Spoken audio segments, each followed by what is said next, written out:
strangers to scandal. Opie and Anthony on satellite radio. Show's host Anthony Camilla and Greg Opie here. Controversial team.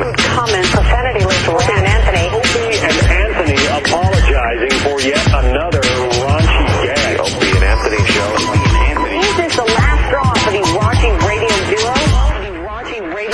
This is dangerous. There's nothing in the Bible that says you can't tongue an asshole. Psychotic, sexual deviance. I just want to take it in the shitter like a good fruit. Really, it is a very, very bad thing. Go fuck yourself. It's unbelievable. I love it. We know we're great. Everyone knows we're great. Complete horseshit. This show is never short of characters. We're just dicks. We don't get you one way, we fuck you the other way. This is like what goes on in a mental institution.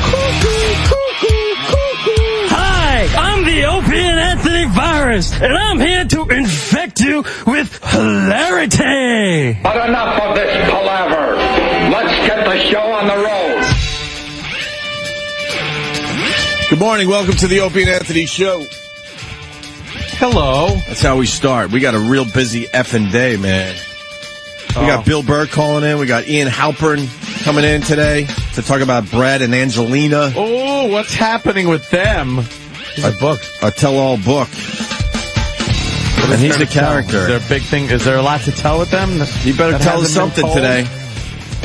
And then we got Jim Brewer stopping by. I guess he has a problem with his neighbor, and he wants to yell and scream about his neighbor today, later on. And he's got, I think, police records. And wow, really? Yeah, he was hot under the collar. He said, I need to come on the show and yell and scream about my neighbor. I'm like, all right, come on in, man. It got that intense where they're screaming? Yeah, there's... And police? Oh, yeah, police are involved. You don't want lawyers are involved. But he that refused. Always makes the situation much better. But he refused to tell me what it was. I'm sure it's something so stupid. It's gotta be. That's why he's so enraged. So we'll have him on later today. And Jimmy walked into the Ecstasy of Gold music today. It was perfect. Heroic. Because he's everybody's hero today. Heroic. He's heroic. I feel embarrassed. Why do you feel embarrassed? Jesus. The Jesse Ventura confrontation video is literally, and I mean literally everywhere today. It lives. It is everywhere. Yeah, I got a few texts from people I haven't heard for a while. Just a couple, hey? Yeah. The best is reading the comments on the video because you got wrestling fans commenting, hardcore political guys commenting, Opie and Anthony fans commenting. Then, of course, the Howard Stern fans have to comment on how much we suck. It's just runs the gamut. Did you see some of the idiots. comments from the Huffington Post? No. No, they're just like, because obviously it's like, well-known comedian Jim Norton. Who? And I was just like, oh, the Huffington Post would say that. Someone would say that. What I love about that, you can't say who anymore. Jimmy's on Leno every other week. That's why it was ludicrous. With the lady who the site was named after. Yeah, you sat right next to her. That's right. That's right. Great. Those silly geese. As part of the panel, you actually did two of them with her, right? What a dummy, whoever posted that one. They really can't say Jim Norton who anymore. I mean, obviously in the radio world, you're huge. In the comedy world, you're huge. But now with the Leno thing, you're mainstream. So they can't say that who shit anymore. Jimmy Norton. I bow to Jimmy, though, because that was just amazing. It was amazing radio all the way around. It was a great 2 hours with Jesse Ventura. We really enjoyed having him on. Yeah, it was action-packed. I mean, the guy, he's obviously wrong on a lot of things. Yeah. And some people were saying, like, it forced me to get up off my ass and plug in some wires and actually do a compound show for the first time. Really? I don't know how long last night. Because I just wanted, comments from people and shit like that. And a lot of people were like, you seem to be agreeing with Jesse on a lot of things. I was like, yeah, I was agreeing with him, but, and then he turn around and say something that is completely off the wall. That's why I could go out on the street and talk to a homeless guy and agree with him on a point, and then when he starts eating his own shit, I'm going to, walk away. Of course. I won't agree with that. But that's why it was great radio yesterday. It went from, there was a lot of agreeing to, oh my God, this guy's insane. Yeah. And we were filming most of the Jesse Ventura segment because we know that it gets a little ugly when it comes in here. Volatile. And then, like, the point where it should have blown up, it didn't. Yeah. Everything kind of calmed down, and then pre-blow up. And then we had another probably close to a half hour of just, some good radio. And next thing you know, it got ugly again. So nobody was filming. Yeah. And Sam happened to, I got a hold of Sam and said, get in here. He turns the camera on, and 20 seconds later, Jesse got up. We lucked out on that whole thing. But unfortunately, we don't have the actual lead up to why he walked out, which was on immigration, not the war. Yeah, he was kind of annoyed with me. And I still like the guy. I still think he's a fun guest to have on the show. I mean, I honestly do. Apparently he is. He's a fun guest to have on. But a lot of people are checking us out today. What we should do as a channel, we should get the segment of the appearance where it got ugly leading up to the walking off, so people could really understand what was going on in the studio. Because the video doesn't really do it justice. The editing's a little weird because we had to put something up there. Yeah, and what the only thing I got like hate mail and I got a lot of praise mail. I didn't care though. It's people didn't like it. I understand. I pissed off some wrestling fans, some truthers, whatever.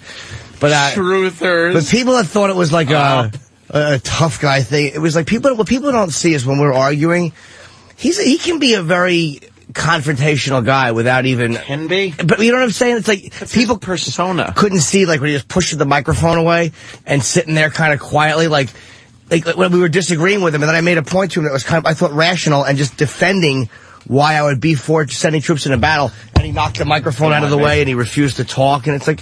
Yeah, a lot of people didn't see. You couldn't see that part of it, but it was so obvious and infuriating to you. If you're sitting there, you could feel the aggression in the room, and it was he and I going back and forth. But it wasn't like he was just expressing his views and I started yelling at him. It was a heated, intelligent exchange. It really was, and Jesse got frustrated. Jesse got frustrated and said, "I'm out of here."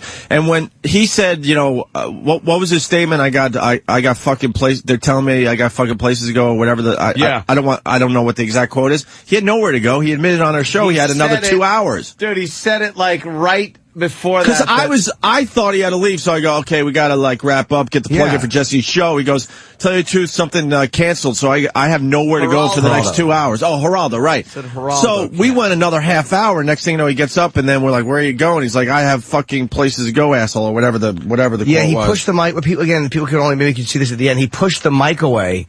And he goes, and so we were in the middle of like kind of arguing, and he pushed the mic away, and he goes, I got places to be, asshole. I got places to be, asshole. And we're all looking at him like, you just told us you have nowhere to go. Yeah, so you just got frustrated, and that's how you handled your frustration. And I called him an asshole. But then, what really set me off, and maybe it was stupid, but when he patted me, it's almost like when you're arguing, fuck you, you suck, you're going back and forth, you're kind of tit for tat with people.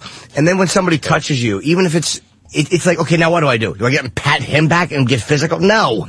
And I don't think he was being menacing. I really don't. Dude, I thought he was going to do something. At one point, I was like, maybe, but... What, are you kidding me? Of course he was menacing. He was, I just was like, I have when to he say walked back in the room and just dramatically drank the rest of his water, that was him thinking...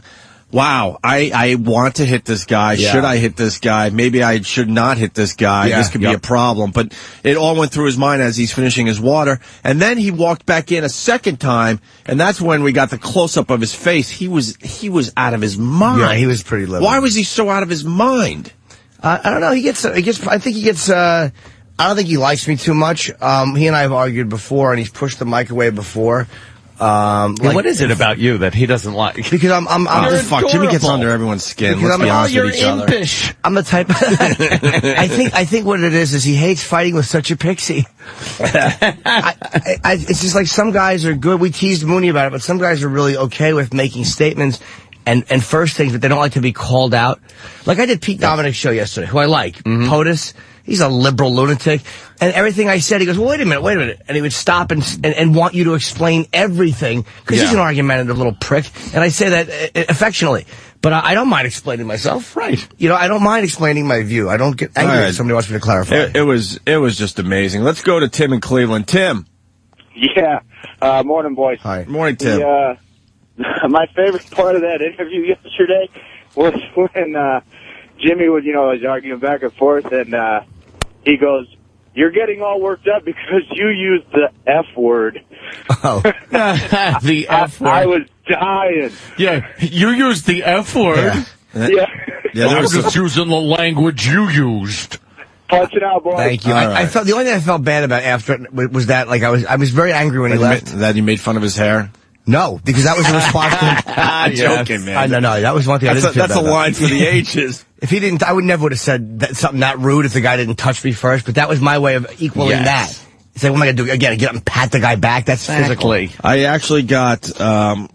We're going right to the confrontation because people have, maybe people haven't heard it. So Jesse's at the door. Jimmy turns around, and this is the exchange that went on. Love it. You want to hurt me? Go right ahead if it makes you feel any better. I'm an easy target. Yeah, you're right. I talk too much. I also listen too much. Oh, that's funny. I could be a cold-hearted cynic like you. But I don't like to hurt people's feelings. Oh, God. Well, you think what you want about me. I'm not changing. I like me. My wife likes me. My customers like me. Because I'm the real article. What you see is what you get. I've been waiting all night to play that for you today, Jimmy. There you go. That's really Because it kind of sounded like that to me. What was your line? I felt like, what, are you gonna beat me up? Like, I don't So like John Candy. I know, but Wow, listening to that clip.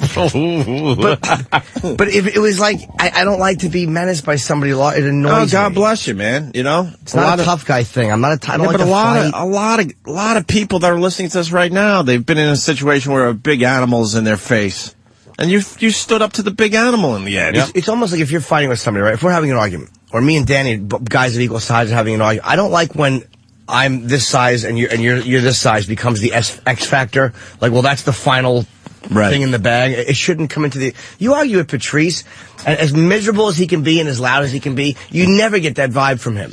I've seen him argue with people. He's never given that vibe to anybody I've ever seen. Once again, we want the audio leading up to the actual fight just to do it justice, because it's a little confusing if you watch the video. What we'll do is we'll play it at the end of our show today. Just as we're leaving. You know what I mean? Because there's a lot of audio out there, a lot of videos, but this is our channel. A lot of people checking us out today. We could at least show you how it really came about instead of jumping around like the video does. Yeah.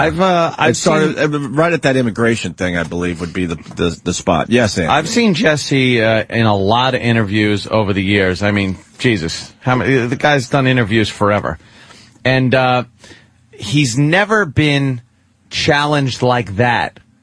Never. No one's ever really come back at him like that, and he got up and walked away from the situation. He's used to, using that, like, hey, I'm a Navy SEAL, and hey, you're a great patriot, you're a good, all that shit, and it shuts people up, and you just kept going at him. Nipping. What did I say? I say you were like a little Yorkshire Terrier going after a fucking Great Dane. You know how they just on the ankles, and he left. Because I think people are intimidated by him. He gives you that look. He's a big guy to begin with. What, is Larry King going to go after him? I tweeted about that yesterday. How important is my shattered jaw? Larry King wouldn't know he's wrong. Larry King didn't question him on anything. No. He didn't challenge him on anything. And there were people that said, like, someone in this own fucking building didn't challenge him on anything. People were like, you should just let him say what he wants, and that's the... No. Like, Nope. Ron Bennington's the master of that. Like, but he does it with a great job with the people from the Westboro Church. He has that Shirley Roper Phelps on. But I think everything she says sounds nuts. So it's like, to me, that's entertaining to allow someone who says completely wrong shit all the time to ramble. He's not like that. He's not a lunatic. He doesn't say everything wrong. He actually says a lot of stuff I agree with. Yeah. So it's like, it's not entertaining to me just to let him ramble, because I'll agree with half of what he says. Yeah. And then it sounds like I'm agreeing with the other half. No. Jimmy, I got a page of comments about the video. Are you prepared for this? Of course. Okay. I can't take my eyes off of Fat McLovin having a laugh outside of the studio. That kid in the background in the Batman hoodie is creeping me out. McLovin lives. Question 1, who was the dummy in the Batman sweatshirt that kept showing his stupid face to the camera? People don't miss a thing. Tell Mr. Batman that if he sees Opie videotaping to stop grinning and hide his dumb ass out of the shot. Is that McLovin in the background with the Batman shirt? Is that McLovin in the background at the 2-minute and 30-second mark? Tell McLovin to get out of the background. The kid in the Batman hoodie really bugs me. Look, it's McLovin in the background. Wow. Who's the mongoloid tard in the Batman sweater? By the way, who's the fat McLovin in the background? What's with the douche in the Batman hoodie? I wish Jesse would punch him in his stupid AIDS-infested face. Wow. And finally, check out McLovin in the Batman hoodie at the start of the video. Great. They really do paw over the videos and look at every aspect of it. I watched it once. Background. Look, there it is. He's just so happy to be there. Oh, that's so fucking funny. He was so excited about what was going on. The kid loves working for the show. Of course, who wouldn't? He just loves it. People are saying there was a giant logo missing from the video. I got that one. Like, where's the giant logo? Because there's nothing to do with that shit anymore. Thank God. I look a little thinner than I would have hoped. I'm very happy. I look thinner than I would have thought I should say, yes. I've lost some weight. Yeah, the video's everywhere. I think that's important. I think most people. That's important. Most people that check out our show have seen the video by now. We don't really need to promote it. Let me say hi to Greg in Oregon. Greg, what's going on? What's going on, boys? Hey, Greg. Hey, my only thing is every time Jesse Ventura is, you guys always refer to it as an interview, but Jimmy never interviews the guy. I mean, it's always a debate, which is what I think makes, Ron Bennington so great. Is regardless of his views on anything else, I mean, he brings people in, he interviews them, and then just kind of lets their insanity speak for itself. With him, it's harder because I agree with so much of what he says. It's two different styles. I mean, it was great yesterday. In the end, it was great radio. Yeah. That's all we care about. And it did start as an interview. But then when you get into some, topics, people have opinions and you're going to start debating. Yeah, it's, to me, when a guy is saying, that's our style, very controversial. Go ahead, buddy. For me, it was just that, the more insane it kind of got, then Jimmy would start getting, happy birthday, by the way, Jimmy. Thank you, sir. Would start getting, kind of riled about it. And then to me, it's just like letting that guy win. You know what I'm saying? By showing him how much you're letting him affect you. And God, come on, Greg. I don't buy that. What were you listening to? Jesse was pretty much affected by what Jimmy was saying. We were angry at each other. I'm not afraid of somebody And in the end, he walked out. And he didn't walk out because Jimmy was calling him names or nothing. He was challenging him on his points. And when he said, when he said that we were like, you guys don't serve, and then I explained how I agree with him on pulling the military out of everywhere. I want the soldier. Like, when I explained that to him, and it was rational, and I didn't want to come off that way, and he was still kind of mad. He had pushed the microphone away. That's when I got really angry. It's like, dude, I just gave you a nice rational explanation, not a dick thing. I agree with you on a lot of it. And he was still kind of pissed off. So I'm not that good at that, dude. I'm too confrontational. I wish I was better at that. And once again, that's why later today we got to get the audio that led up to the actual walking off. Yeah, so it's represented, how it was yesterday. And you know what, buddy? I do want to hear people express their opinions, and sometimes I'll throw out little points. And you'd be surprised how fast people get confrontational with me. Like, when I started asking him about JFK, I really wasn't going to argue JFK because I'm not in a position to argue for the Oswald theory. I couldn't argue against the magic bullet. But I was just kind of saying, hey, I'm a guy who is a conspiracy theorist. And I'm kind of leaning the other way. And he got very oh, no, what do you mean? Your government? Jesus, dude, I'm just... going back to that, I got to bring this up. He said you can't shoot through that tree.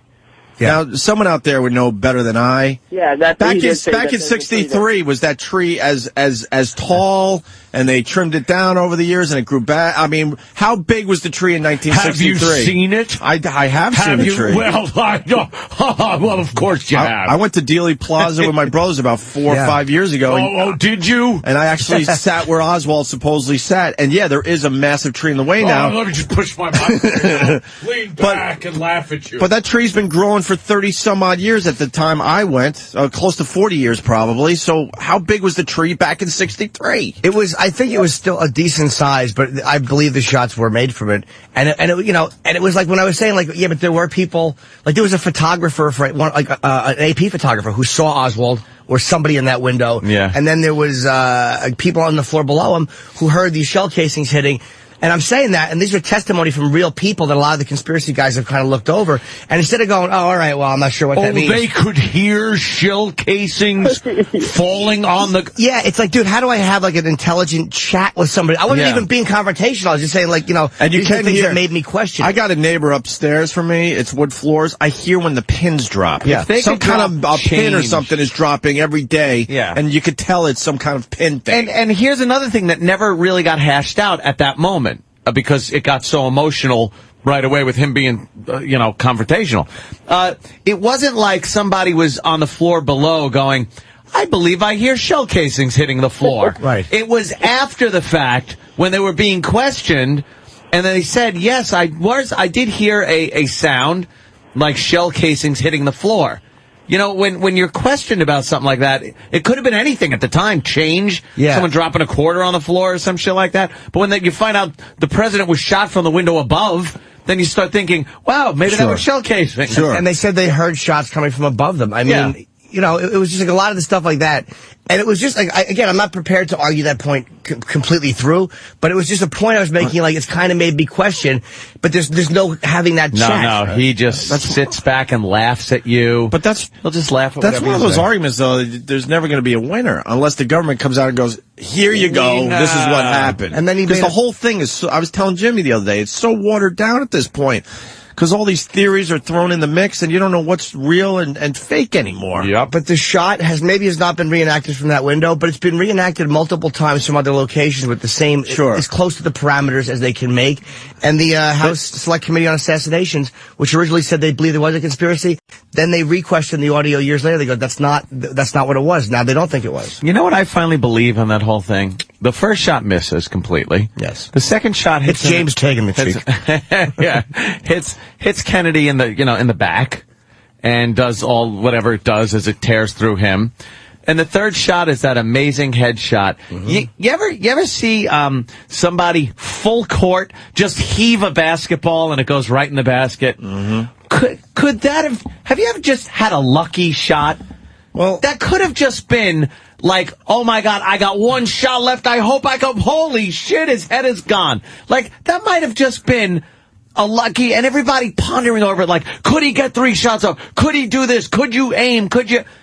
Maybe that fucker just got a lucky ass third shot, and that was it. And the thing I was trying to, and again, this is not about the whole JFK thing, but there's a weird, like the jacket. People said there was a bullet hole in the jacket and one in the back.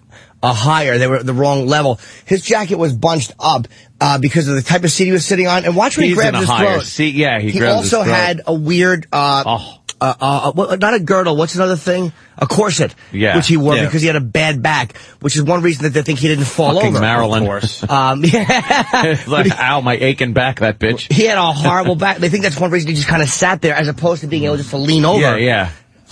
Speaking of Marilyn Monroe, video, smoking pot. We never got to it, but the video of her smoking pot. There's no audio though, right? Nice. I don't know. Let me see what this is. I think it is only video. We don't have to talk about JFK all day. Yeah, and you know what? Now that I think about it, we really should play. We should play the audio leading up to Ventura leaving on our live show, so we can comment about it. Yeah. So if you guys could get it down the hall, that'd be great. But I don't mean to go off on a JFK rant. I was just reading Bugliosi's book again last night.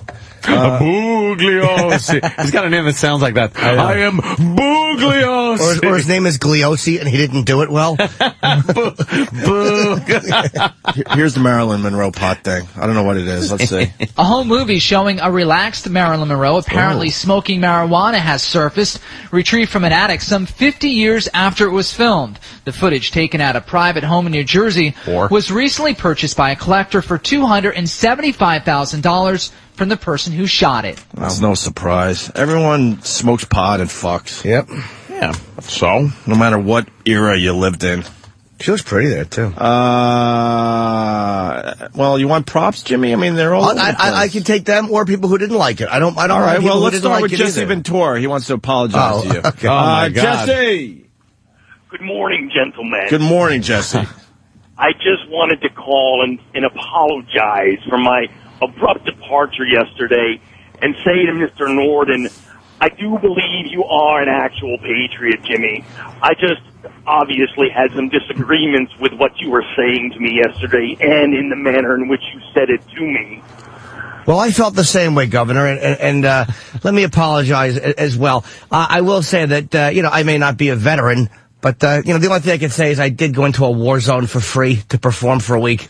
Yeah. Again, it's certainly not comparable in any way to service, but it's, it was all I was able to do. Should be said, though. What is coming into question, though, is his actual service in Vietnam, whether he was even a SEAL or not.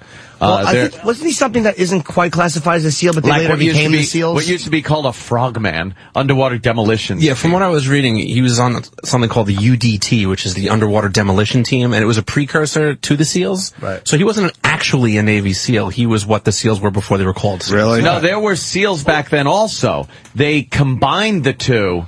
After they stopped the underwater demolitions team in like 1983, then they combined the two. He wasn't in the SEALs ever. It was a underwater demolitions team, and he did his time in the underwater demolitions team. And then in '83, they did away with the underwater demolitions team and combined the two and made it the Navy SEALs. So, but there were SEALs, and there were SEALs in Vietnam, and there were underwater demolitions team that he was part of, but there's also no real evidence of him in Vietnam. Apparently, he was in the Philippines. Did we know this yesterday? This time. No. Apparently, he was in the Philippines at this time, playing basketball and hanging out at a base in the Philippines. Well, I asked him yesterday. We didn't get... He said nothing. This was brought up at certain points, and his spokesperson has always said... kind of skirted it and said he's done his duty. This doesn't even merit an answer. He did his time. He was in. It was during Vietnam, the tail end of Vietnam. But as far as being there and being in some kind of combat, that's up for debate, apparently. Let's say hi to Randy in Missouri. Randy! You tuning, son of a bitch! You guys keep saying this was a debate. Jimmy attacked him from the minute he walked on the air, never gave him a chance, and it was never an interview. Jimmy just started attacking just like he did the last time he was on. Hold on, Randy. He was not scared of him. That's not about proving anything, dude. When I'm having an argument with somebody, it's not about... I don't expect when two guys are having a debate on the air for it to be a scared or not scared thing, any more than I would if it was a woman whose ass I could kick.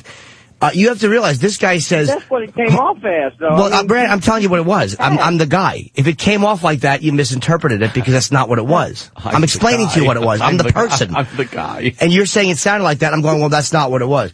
He's a guy that, like I said with that JFK thing, he gets very when you're sitting next to him, he's much more confrontational than you think, and when you're heckled as a comic, you kind of read somebody's energy real quick, and it's like when you're sitting next to somebody, you read their energy as well, and he has a very dominating energy, and like when you try to be polite and go, well, I don't know about that. Oh, yeah, well, you just don't know. That's the type of guy he is, so the only way to have any type of back and forth is to be confrontational, or just to agree with him. He doesn't want to listen to other opinions on stuff. You were ready to do it the minute he walked on. It was like he was going to hawk his stuff, and then it was like you just started attacking him just like you did the first, the last time you and him got into it, I agreed with, but it seemed like, and it made good radio, and I'll agree with that, but it just seemed like y'all didn't even give him a chance to get started. But Randy, don't forget, you're thinking 2 times ago, because we had an argument when he was at K-Rock, and then he came on again, on this side when we were here at Sirius. We were surprised that he came back. And we had a really nice time. Yeah. There was no confrontation whatsoever. So it was like, I was not looking for that because we had the post-confrontation interview, and we had a great time with him last time he was here. Yeah. So it was not about that. Jimmy didn't have an agenda when Jesse walked in, Randy. I can tell you that much. I was just wondering if Kenny was close enough to pull him off if he snapped your neck, though. I was hoping he didn't do it. I know it had to be in your mind because he is a big, scary dude, and he was, a seal or a frogman, he did learn to kill a guy with just thumbnail. Dude, he could punch me through the wall. It's not...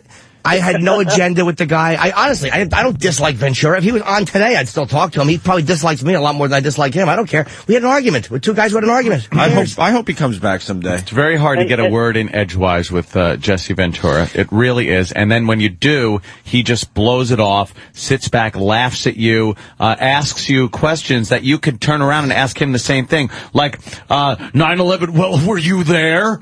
And then you go, no, were you? Well, I've seen reports. And then he goes on and talks about that. You're like, well, wait a minute. I could do the same criticizing to you. And it was like when there was a point where I asked him, we had a nice time where I was like, what do you think about Afghanistan? And he goes, well, I don't. And I'm like, I'm not being sarcastic. Like, what do you think's the right answer? I don't know. And he admitted he didn't know. You tell me. It's like, you know what I mean? It's like, it's hard to have like a moment where you go, look, man, I would really like to know your opinion. You know, you have to realize that, by the way, we're looking at a picture on Fox. It's in the poster of a fat man on American Airlines. Too fat to fly. A flight attendant takes That's the greatest picture photo. ever.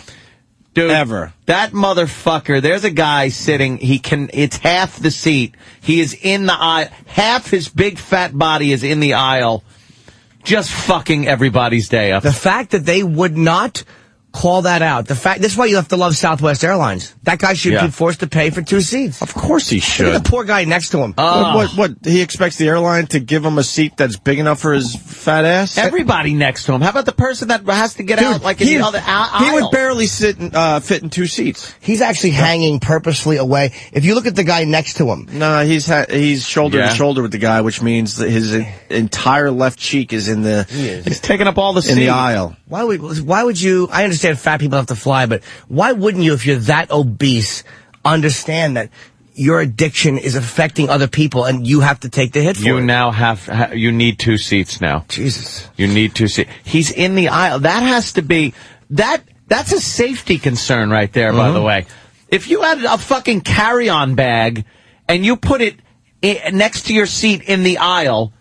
the fucking flight attendant would say you can't keep it there, wouldn't they? Yeah. But this guy's ham fucking hock leg and giant side of beef shoulder. This guy is massive. He looks like he's really tall, too. Yeah, he's a big motherfucker. He is a massive gentleman. Get off the plane! We got Bill Burr on the hotline. It's going to be a very busy day. Hey, Bill, what's up, buddy? Nothing. Hey, Bill. Oh, my God. We're just, we're doing it. We're holding down the fort. What are you up to? Nothing. I'm just laughing because I was on the phone for 2 seconds and all I hear is Anthony going, "Get off the plane!" I get a little angry. You'll see the picture later today. There's a guy that a stewardess took a picture of on a flight. He is massive, Bill. Yeah. It's not even close. And he only fits in half a seat. And the other half of him is in the aisle. He's in half the aisle. It's taking up half the aisle. His huge fat body, and it's a safety concern. Oh, and let me guess, his rights were violated. I don't know the story yet. We'll get to the story after the break. A flight attendant took the picture. That's why I am so pro swine flu. It's ridiculous. You're digging the swine flu? You got to thin the herd every once in a while. It's only going to kill the weak. It's like a forest fire. It's a cleansing. It's a rebirth. All you got to do, take your vitamins, wear a sweater. I'm telling you. Sweat, okay, Grandma. And wash your hands every once in a while. That's it. You're going to be fine. But guys like that, they're all going to drop, and it needs to happen. Yeah, we need a little more room. More room. We're the only species where the dumb can survive. Yeah, dumb squirrels don't survive. No, there's no dumb lions. You die. If there's a dumb squirrel out there and he can't get his nuts collected for the winter, what happens to him? He died. Right. He doesn't have other squirrels, collecting the acorns for him. Yeah. I had this argument the other night at a party out in Los Angeles, and people were trying to claim that's dangerously close to the same attitudes people had with homosexuals and AIDS. I'm like, no, it isn't. I'm talking about dumb people. I'm not talking about a specific, I don't know, a race or a sexual preference. General, a nice little spring cleaning. Dumb is all inclusive, by the way. That is probably the most inclusive, diverse category on the planet is dumb. Exactly. I have not come across. Is nobody thinks that they're part of the dumb group. No. Which is going to be even funnier when they get the swine flu. Wait a minute. I was part of the problem? Yes. That's right. You're it. They have decided you're part of the problem. Hey, Bill, what do you got on Tiger Woods? I'm sure you've been following this one. I just think it's such a non-fucking story. I can't even believe, who gives a shit? Like, the guy was famous at 18. He's got millions of dollars. He's got some of the hottest women in the world throwing themselves at him. It's like, who really, honestly, first of all, has ever been tested like that, and who could stand up against that? I mean, you got a bunch of fucking just losers who are just jealous that this guy makes a ton of fucking money, and now he, whatever. He fucked around on his wife.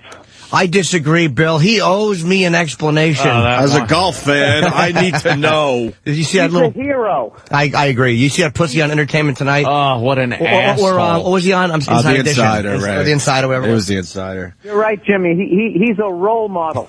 What am I going to tell my children? Exactly. Tell him to grow up and be hot and fuck Tiger and get some money out of it. It is exactly. It is a great story because you really thought he was a goody two shoes type of guy. Did you? Yeah, I kind of did actually in this one. He was pretty I really did on this scandal-free. one. He was pretty scandal-free for a while, but so what? It's up to he likes pussy. Wow. Come on, all those sports anchors guys, all those guys get everybody. I mean, the amount of guys you can't handle it. It's up to handle it. A pair of tits and a tight ass comes up to you, and we fail every time. It's up to 3 girls. The original one, that Rachel girl, I can't really, I forget her last name, who lawyered up with Gloria there, the red pantsuit fucking lawyer. Yeah. She's having a press conference this morning to officially announce that, yes, she did indeed have an affair with Tiger Woods, even though she denied it at first. What's the matter? That's She's the mad big that news she's not today. getting the attention someone else I is? think that when that other whore came out of the woodwork, she went, fuck, you just blew my spot, fuck that. I'm doing my own press conference. You're supposed to get hookers. I'm a bigger.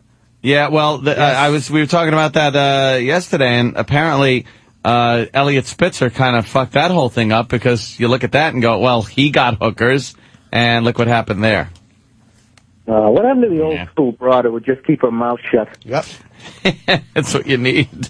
Yeah, that's what you do. Unless she doesn't. If she doesn't have a Rita Hayworth hairdo, just go rub one out. Rita Hayworth. Jesus. She keeps her yap shut. Yeah. Wow. No, actually, the reality, I really feel bad for that guy. For Tiger? Do you really? Yeah, I feel bad for him because I've messed up. Everybody's messed up. But I don't have to go on TV and fucking apologize for it. Yeah. I really don't think it's any of my business. And one thing that I love that the guy lives in a gated community and still somehow the paparazzi got snapshots of his smashed up truck. That means some cop sold it to the paparazzi. Now, doesn't anybody get busted for that shit? I agree. Everybody just goes out and makes their little fucking $500-600 here, $500-600 there. Yeah, everybody wants a little attention, And us being curious, as comics or as a radio show that is not supposed to be a news show, even the Insider, it's like that's one thing, but the way the mainstream media, it's on the front page of the Daily News and the Post. Well, and when you see what they don't cover, it's like they're just fucking despicable. Describe the picture on the cover of that paper right in front of you there, Jim. It's actually a funny picture of his really hot wife and him, and they've superimposed a golf club in a hand like she's holding a club, and they've with him they've knocked out a couple teeth and put Band-Aids on his head, and it said Tiger admits I'm a cheetah. It's just kind of amusing, but it's the newspaper. That's stuff you used to do in 6th grade. Yeah, that is funny. It's like the newspaper, yet they're photoshopping Tiger all beat up. Right. And who doesn't like him in the Post? Andrea Pizer and Phil Mushnick. Mushnick. What would you expect? The two we hate the most. But are they ever not predictable? Can we find out what Andrea Pizer said about this? I miss in New York is that ray of sunshine, Phil Mushnick. Yeah. That last name just sounds like he never was in a good mood. Yeah, for the rest of the country, Phil Mushnick is a sports columnist, and he hates sports, so I don't know why he writes about it anymore. Yeah, I don't know the last time he actually had something positive to say about sports in general. He hates everything. He hates everything. That's his thing. He's like the curmudgeon. But you can't be a columnist and hate everything. He's a bore. In a mainstream paper. Maybe on your dumb blog, IHateSports.com or something. But not in a mainstream paper. I just love that Tiger's wife chased him out to the golf club. He just has them all over the place. He has so much free shit. Dude. Oh, yeah. What came out now is the route of the car. And it's so obvious to me that she was chasing him down the fucking road. That's why he was hitting everything. He hit a curb. I think he hit another curb. He went over a hydrant and then, hit someone's tree 2 or 3 houses down. Was she chasing him in the golf cart? I don't know, man. Because there's a story that the golf cart was there, and I've seen a picture of a golf cart near the wreck, and the thought of him driving an Escalade, her with a golf cart, swinging as she goes. Yes, swinging with the fucking You know what golf that's club. like? That's basically, it's like every horror movie from the early 80s where you'd somehow get out of the house and you're trying to start the car as the psycho's coming out. Right. You start driving away and you'd be going, go, go, go, and somehow they hit a tree. You're like, oh, you fucking idiot. Yeah. You almost were out, you dummy. And it makes it more suspicious because I forgot to mention this. When this Rachel girl has her press conference later this morning, the first mistress that lawyered up, she says, it's already out there, that she was texting Tiger about an hour before the car crash, and she's saying that the wife caught her texting Tiger. The wife caught just before Tiger, Yep. with no shoes, got in his Escalade. So, come on. Oh, shoes. When you go in the shower, you turn your cell phone off. You got to take it with you. Take it with you into the bathroom. Bill, what else is going on with you, man? I left my shoes and my golf clubs. That son of a bitch, what the fuck is his name? Phil McConkey? What the hell's that fat guy's name out in Long Island that listens to your show? I don't know. Somebody from Moonach, Pat. Oh, Pat from Moonachie. Jesus, you really messed that one up. Yeah, Pat from Moonachie. That fucking guy guilted me out of giving away that AC/DC box set. Now I'm doing Christmas shopping. That's like $200. That thing that turns into an amp. Yeah, we all got the cool AC/DC box set, and Bill gave his to Pat because he felt guilty. Oh, what did you do? I was, what are you doing? I was literally thinking I'm like, what the fuck? I'm doing all right. I thought the thing was like $80 or something. Yeah. So now I'm trying to order one, and because my address out in Los Angeles, I don't have an apartment number. It's and a half. Oh no! I live on like 9.5 whatever Yeah, street. what the fuck is so that? it's not registering. What do you live? The Threes as an Company? address, so You're in the I can't Threes even Company order. apartment.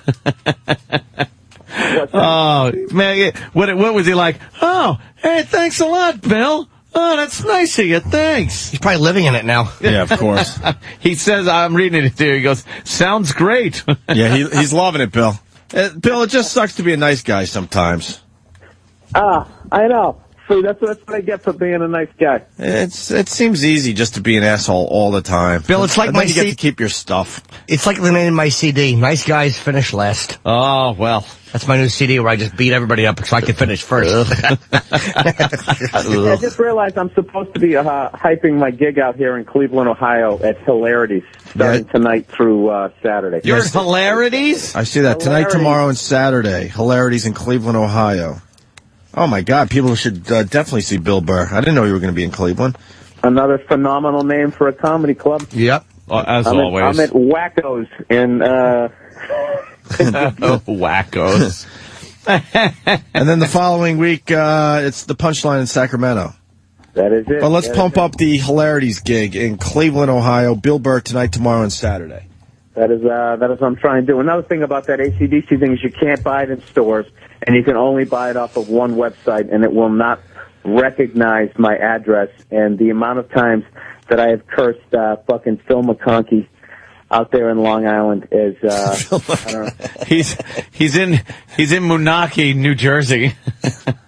Oh, I thought it was Long Island. I don't fucking know. Phil Whatever. McConkey from Long Island. I love it. Yeah, that's going to be a new board name. New message board name. Jesus, Bill. Phil McConkey. All right. I think we're heading toward our first break, so. Okay. Well, I miss you guys. Yeah, come on back and see us. I want to take you to... The only thing that I have regretted about going out to LA, everything else has been great, but not doing your show is the only thing that has sucked. You know? I actually had a nice smile across my face is listening to Anthony going, get off the plane! Yeah, you feel like you're at home, right? Angry. Well, call us, Bill. You're phenomenal. You're one of the few guys that could do a good phoner, so you should call more often. I know, but you guys are always in the middle of something. I always Who feel like cares? I'm gonna interrupt. Well, you know, you're nah. talking about some fat bastard on the plane. I don't want to interrupt that. Why? You could add to that very easily. I mean, I'm sure you got a lot of material about fat guys. I actually YouTube you guys. I listen to, that's how I listen to shows.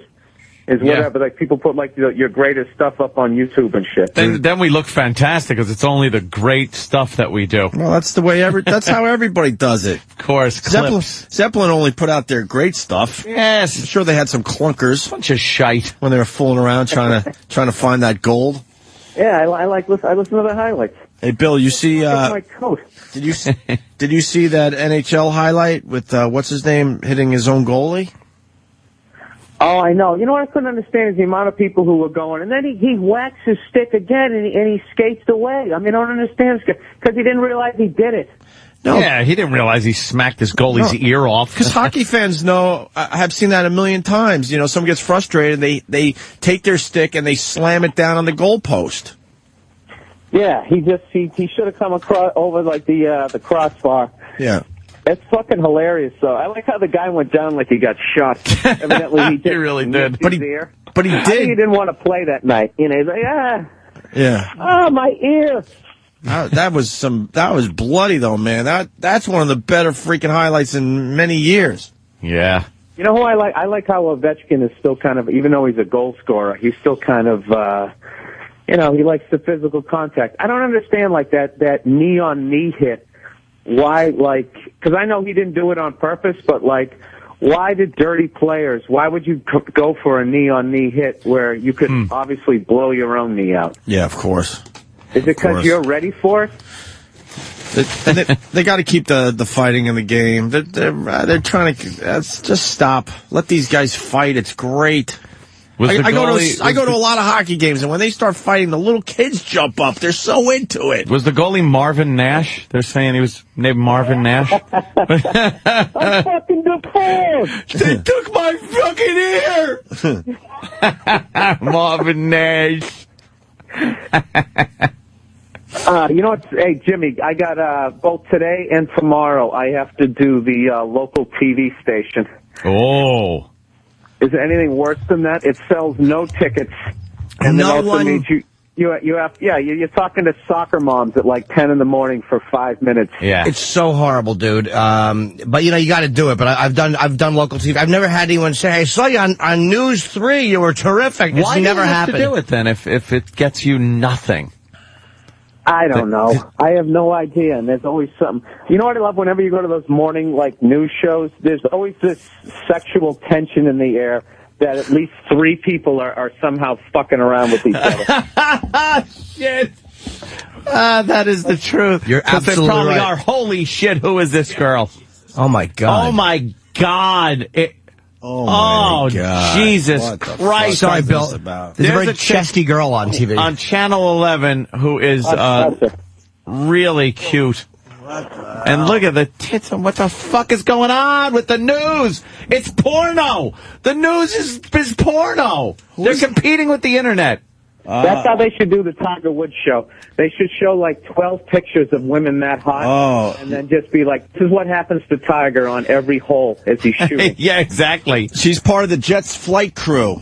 The Jets 2010 calendar is out, and this is one of the broads. Danny, find out which one she is, and I want pictures. Part of the Jets flight crew. Can I ask your Jets fans how their A Star is Born quarterback is doing? I'll tell you. Here's the latest, Bill. They brought in Joe Girardi 2 days ago. This was a huge story in New York to teach him how to slide. Yeah, he needs to know how to slide so he doesn't get hurt. As a Jet fan, I'm embarrassed that our star quarterback needed lessons on how to slide. Yeah.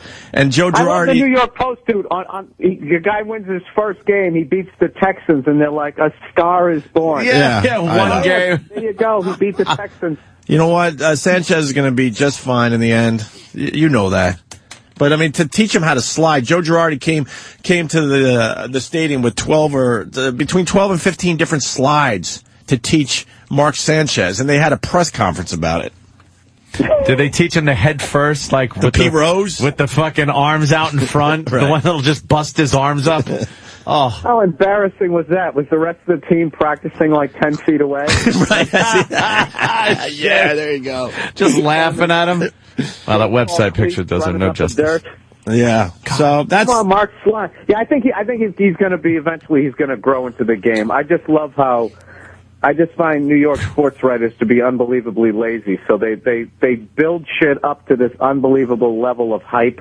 Yeah. So then the next article writes itself where you can just be like, what happened? Yeah, you know what? I mean, the Jets are moving in the right direction. That's the best I could say about that. I'm excited. So, are you buying Rex Ryan? Yeah, absolutely. Oh, mother absolutely. of fuck. There's too many things happening now. Now we're looking at this flight girl. She apparently did a Maxim spread. Who's that? Linda. That's that chick that was That's just the same on. girl? Holy. Why don't we get her on? Damn. Why don't we get terrible to her?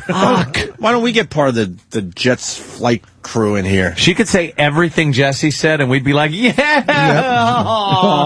I'd call myself a gatekeeper. Good point, lady. Look at her. She's doing a split there. Well, yeah, girls know how to split. Oh, God, I would lick the parquet floor there. Hey, maybe they'll have some of that out here in Cleveland on those the morning shows. Maybe I'll get a couple. You never know. Nah, you're gonna get couple some of news whores there, Anthony. Like you say, hey, yay, pretty good. You'll be sitting next to some pig. All right, Bill, we really do have to take a break. Tonight, tomorrow, and Saturday, Hilarities in Cleveland, Ohio. Our good friend Bill Burr. Tickets, call 216-241-7425. Or you got all that info on BillBurr.com? Yes, I do, and I am still on MySpace. I'm the only person left there. I'm holding down the fort. Yeah. I heard of this MySpace once. MySpace, just like downtown Cleveland, has about just abandoned. Yeah, 7 people left, hanging out with a bunch of zombies on MySpace. It is just your space now, which is interesting. It is MySpace. MySpace, yeah, the whole thing.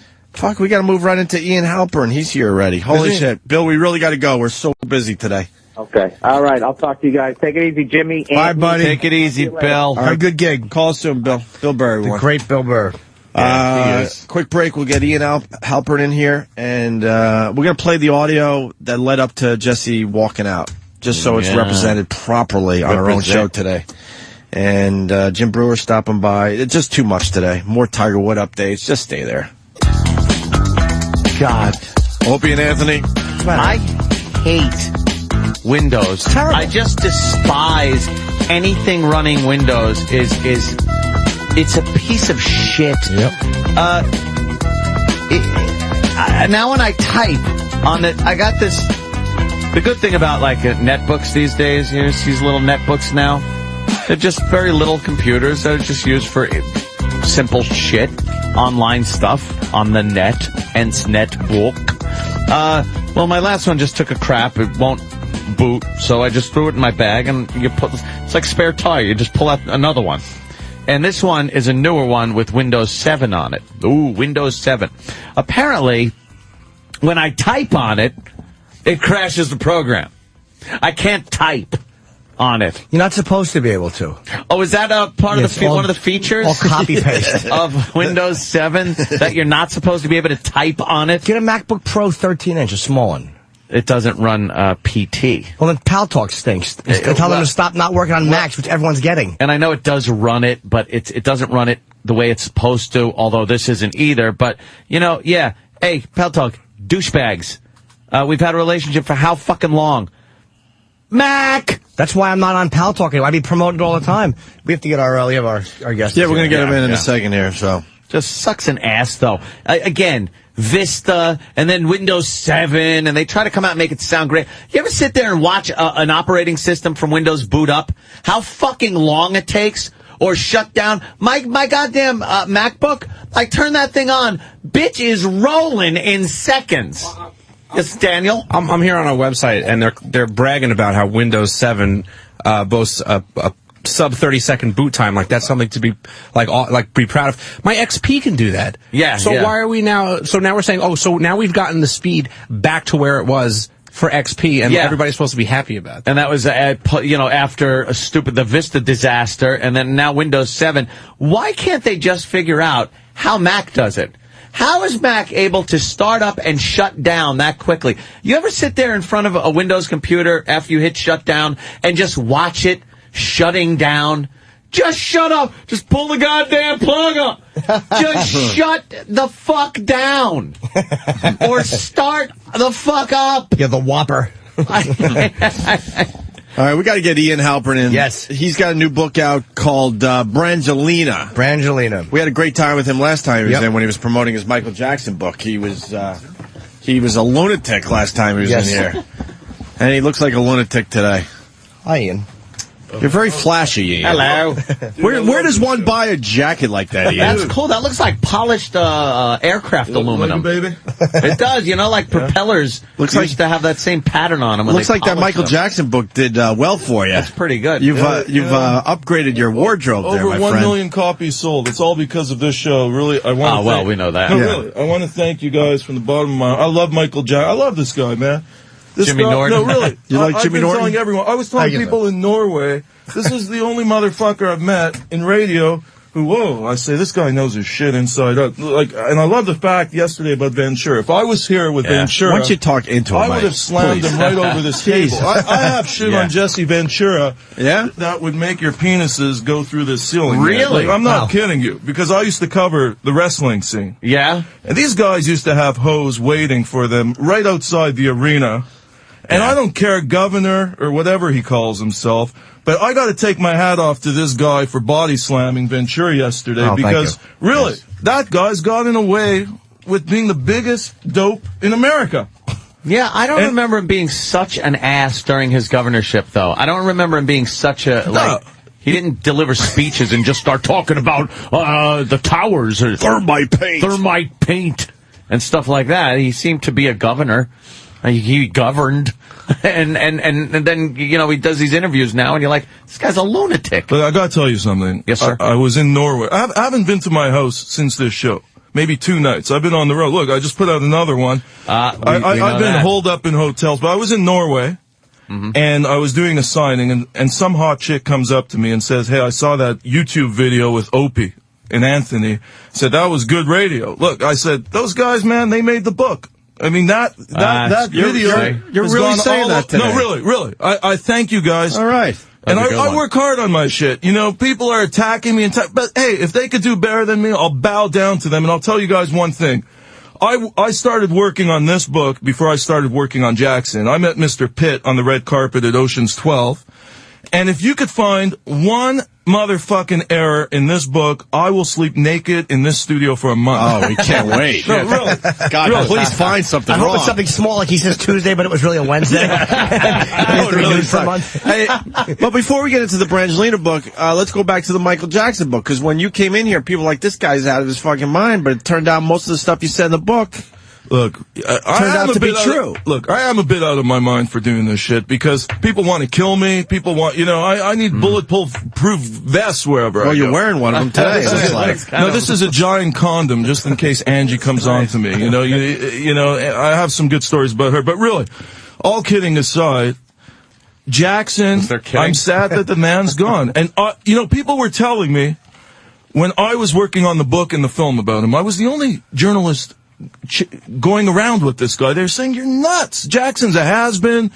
You'll sell 2 copies. And of course, after he dies, everyone comes out of the woodwork, produces books. Look, the fact of the matter is, I was the only guy following Jackson, and I miss Jackson. Jackson, I'll say, was the nicest celebrity I have ever met. And he was humble, he was genuine, he was respectful of others. And I miss him. And I think it's atrocious what went down. Yeah. And, you know, now the Jacksons brothers have this reality show coming out. Oh, no kidding. You know, this is... Yeah, can you believe that? They weren't going to get a reality show unless their brother dropped dead.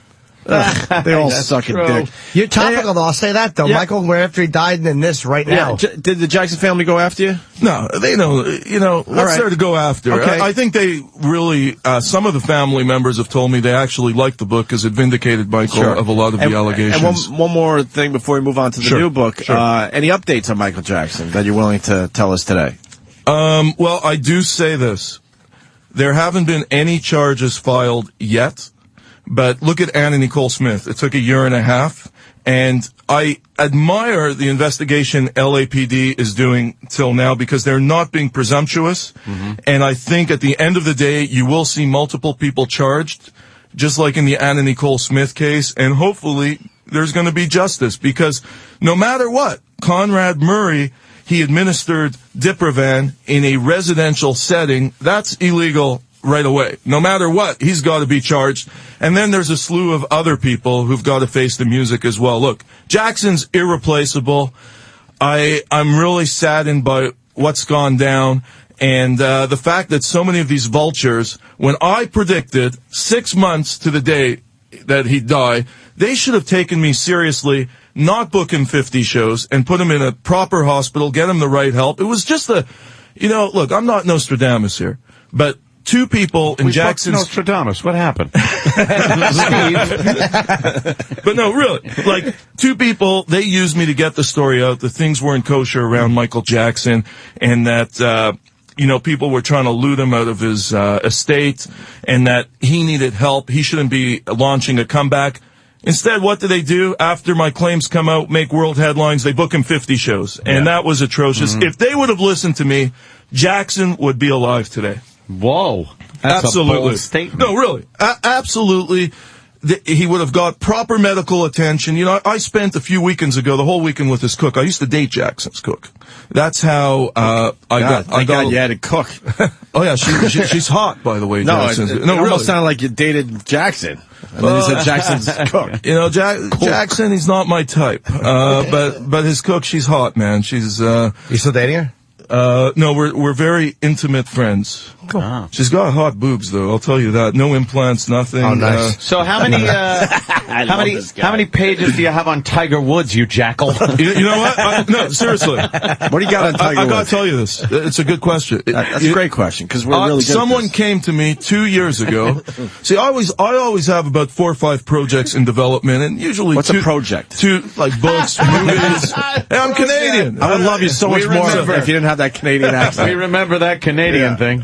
So, someone came to me 2 years ago with all this stuff on Woods, tapes, testimony, and I said, look, I don't think it's going to go anywhere. Like, hey, sometimes you miss the boat. I definitely missed the boat on Woods.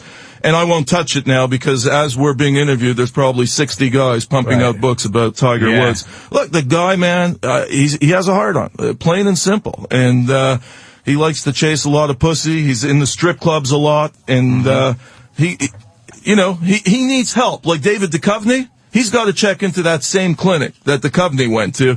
He's a sex addict. What's wrong? Really? But let me ask you a question. That's what Ian Halpern's saying. No, really. Which is fine. I'm just saying. When Duchovny came out and admitted he's a sex addict, there was no backlash. We let him go. Only Tiger married Woods guys claim to be sex addicts, by the way. So if you're single, you're just a guy that fucks a lot and has a good time. When you get caught cheating, then you're a sex addict who needs help. And I'm a guy who really does need major help, but I'm single, so nobody cares. Doesn't matter how many prostitutes I get. You've performed in Montreal, right? I have, yeah. Okay, now, that's the capital of strip clubs. Have you been to the strip clubs? I have not, no. I went into a booth, like a porn booth, but no, I might have went to one strip club one time. Strip clubs for me. He laughs at strip clubs. Yeah, it's almost like playing Candyland. Like, they're a tease. They're a big tease. Yeah. So did you have any prostitutes in Montreal? I've gotten a couple, yeah, but it wasn't any different for me than any other city. I think it's like $30 for an hour and a half there. It's so ridiculously cheap. It's and they're hot.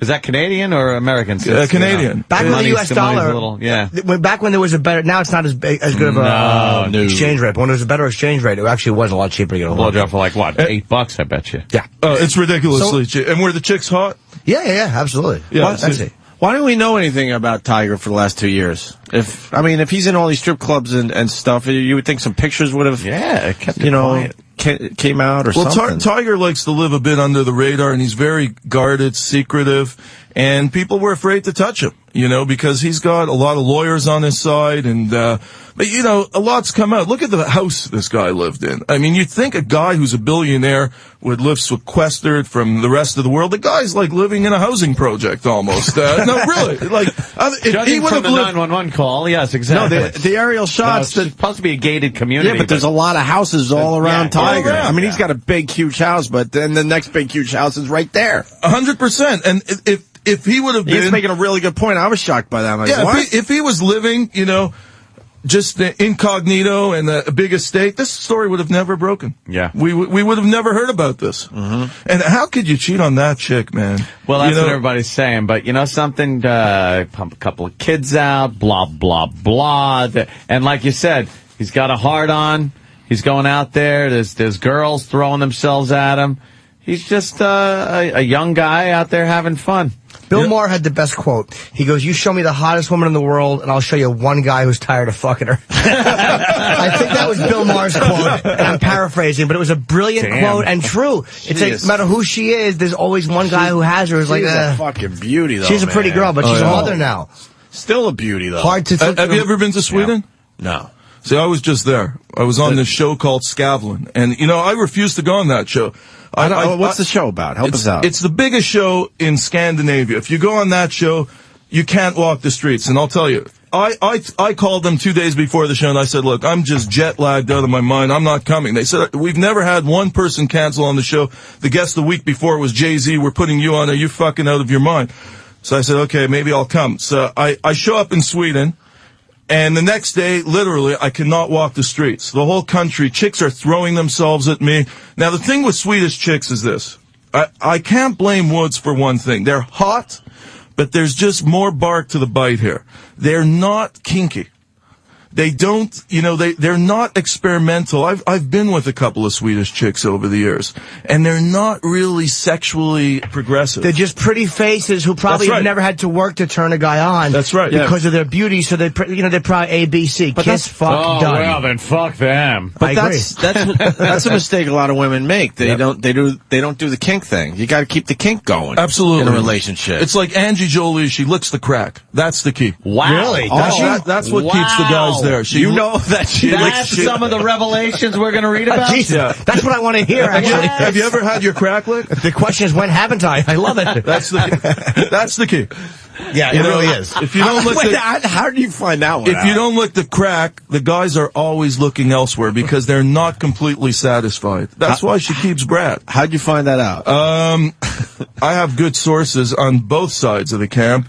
And a lot of his friends are concerned. The key is, and you're much better looking than Brad Pitt today, by the way. Oh, thank you. 100%. I mean, Pitt should look at you. Seriously. You don't want to kiss me. No. I've never kissed a guy. I don't kiss guys. By the way, he found that out from Brad Pitt's dentist. Oh, wait a minute. He'd be licking the crack. I meant Angelina. Oh, Anthony, wow. We were having so much fun. It up. It was a nice, funny line that I got backwards. What's wrong with Brad Pitt these days? Look at Pitt 4 years ago and look at Pitt today. A picture's worth, in this case, a million words. The guy's completely worn out. He's ragged. Really? He's got what? How many kids is he looking after? Yes, they have six. But they're looking after others, too. Well, now that, they're doing a lot for charity. I do respect them for that. They seem genuine about their charity work, but she's a loose cannon, man, and we're going to go all over this from incest to her turbulent childhood. Look, Pitt's a good guy. I actually think he's a talented actor. All these Hollywood actors, I never watch these films. I prefer European films where you see real hardcore acting. But these guys, they're blown up to be stars. Pitt's actually worked hard. He goes to acting class regularly, doesn't have a big ego. He's well-liked. But he was great in Fight Club. So. Oh, yeah, man. And, a lot of his movies I don't like, but Fight Club, he was amazing. You don't like Steven Seagal? Seagal, man. Look, Seagal was doing a lot of movies. I was doing some undercover work in Bulgaria a few years ago. He was the big talk there. I mean, that's where his career's gone. Exactly. Why would Brad Pitt, a guy that could get any woman, right? Because we were just talking about the Tiger Woods thing. Why would he settle for Angelina if she's a lunatic? Man, it's all in the bedroom.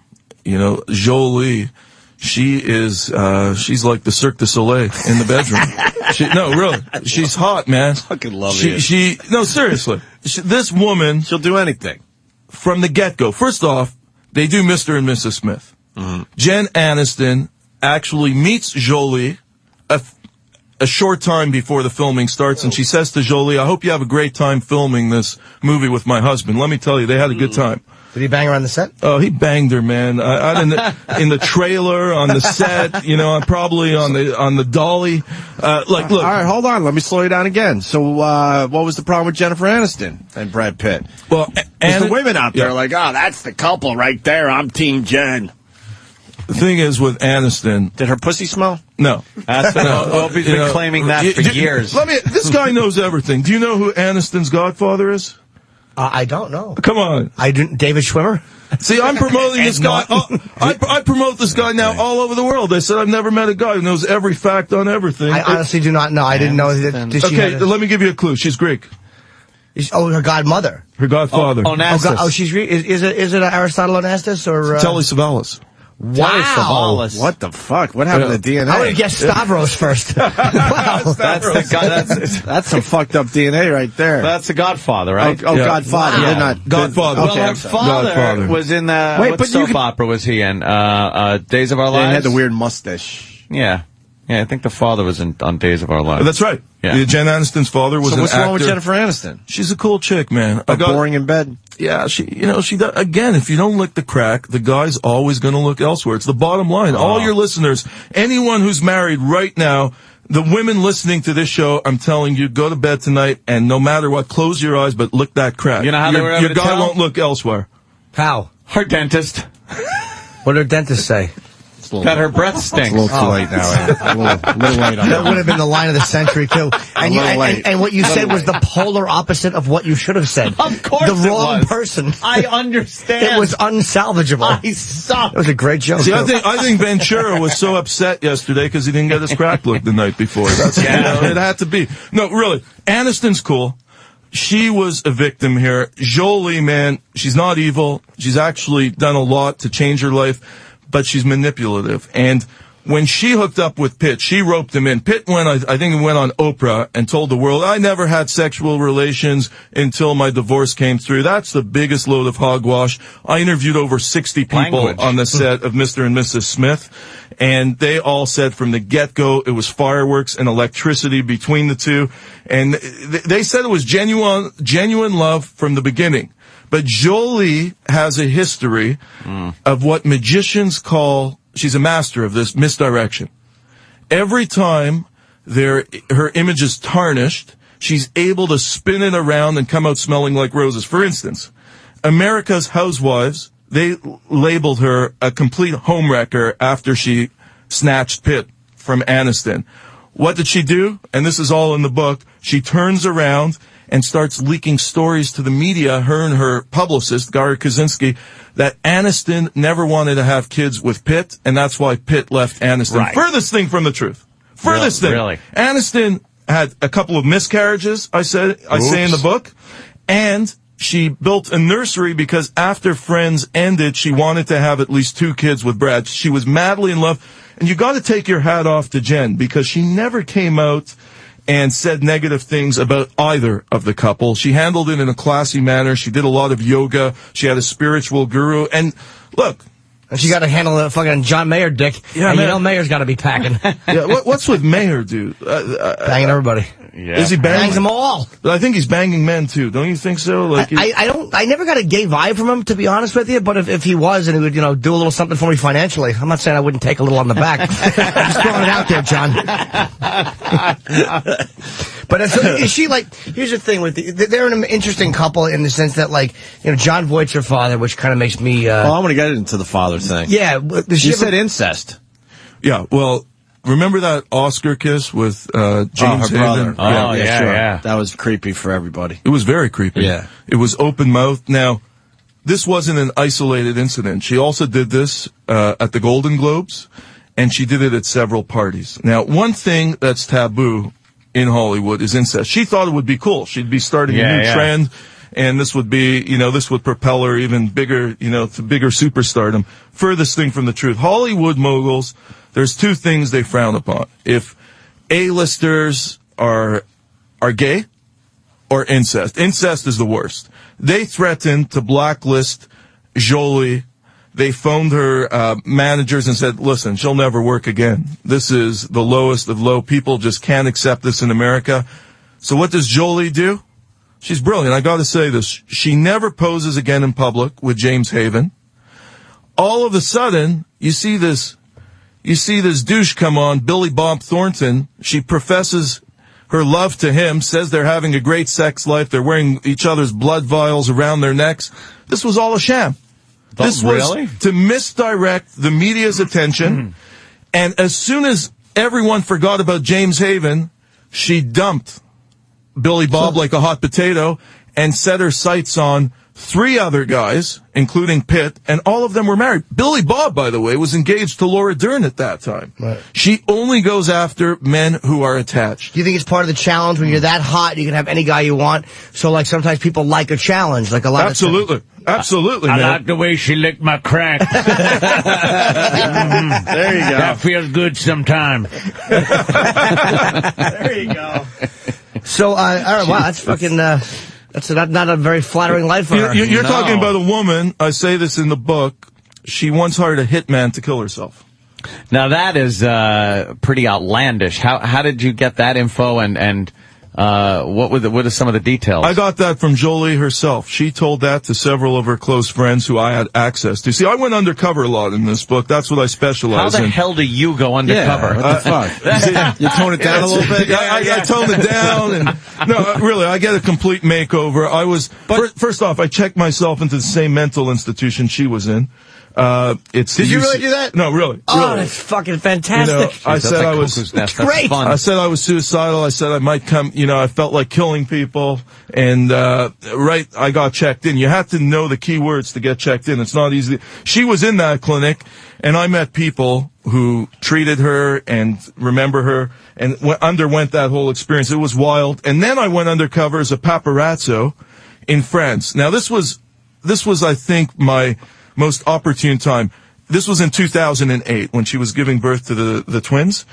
And when everyone at the Chateau Miraval, all the media were there, as soon as she treks to Nice to give birth, they all run to Nice. I'm not going to compete with that, man. I stay behind. I knew this would be the only time the staff would possibly go out and party. They had a lot of downtime now. I befriended that whole staff and got the whole inside story. So you go and get the, they're all after them. You hang back with the crowd and get a little inside info. Absolutely. I was the only guy who stayed behind. From the people who have access to them, which is the staff.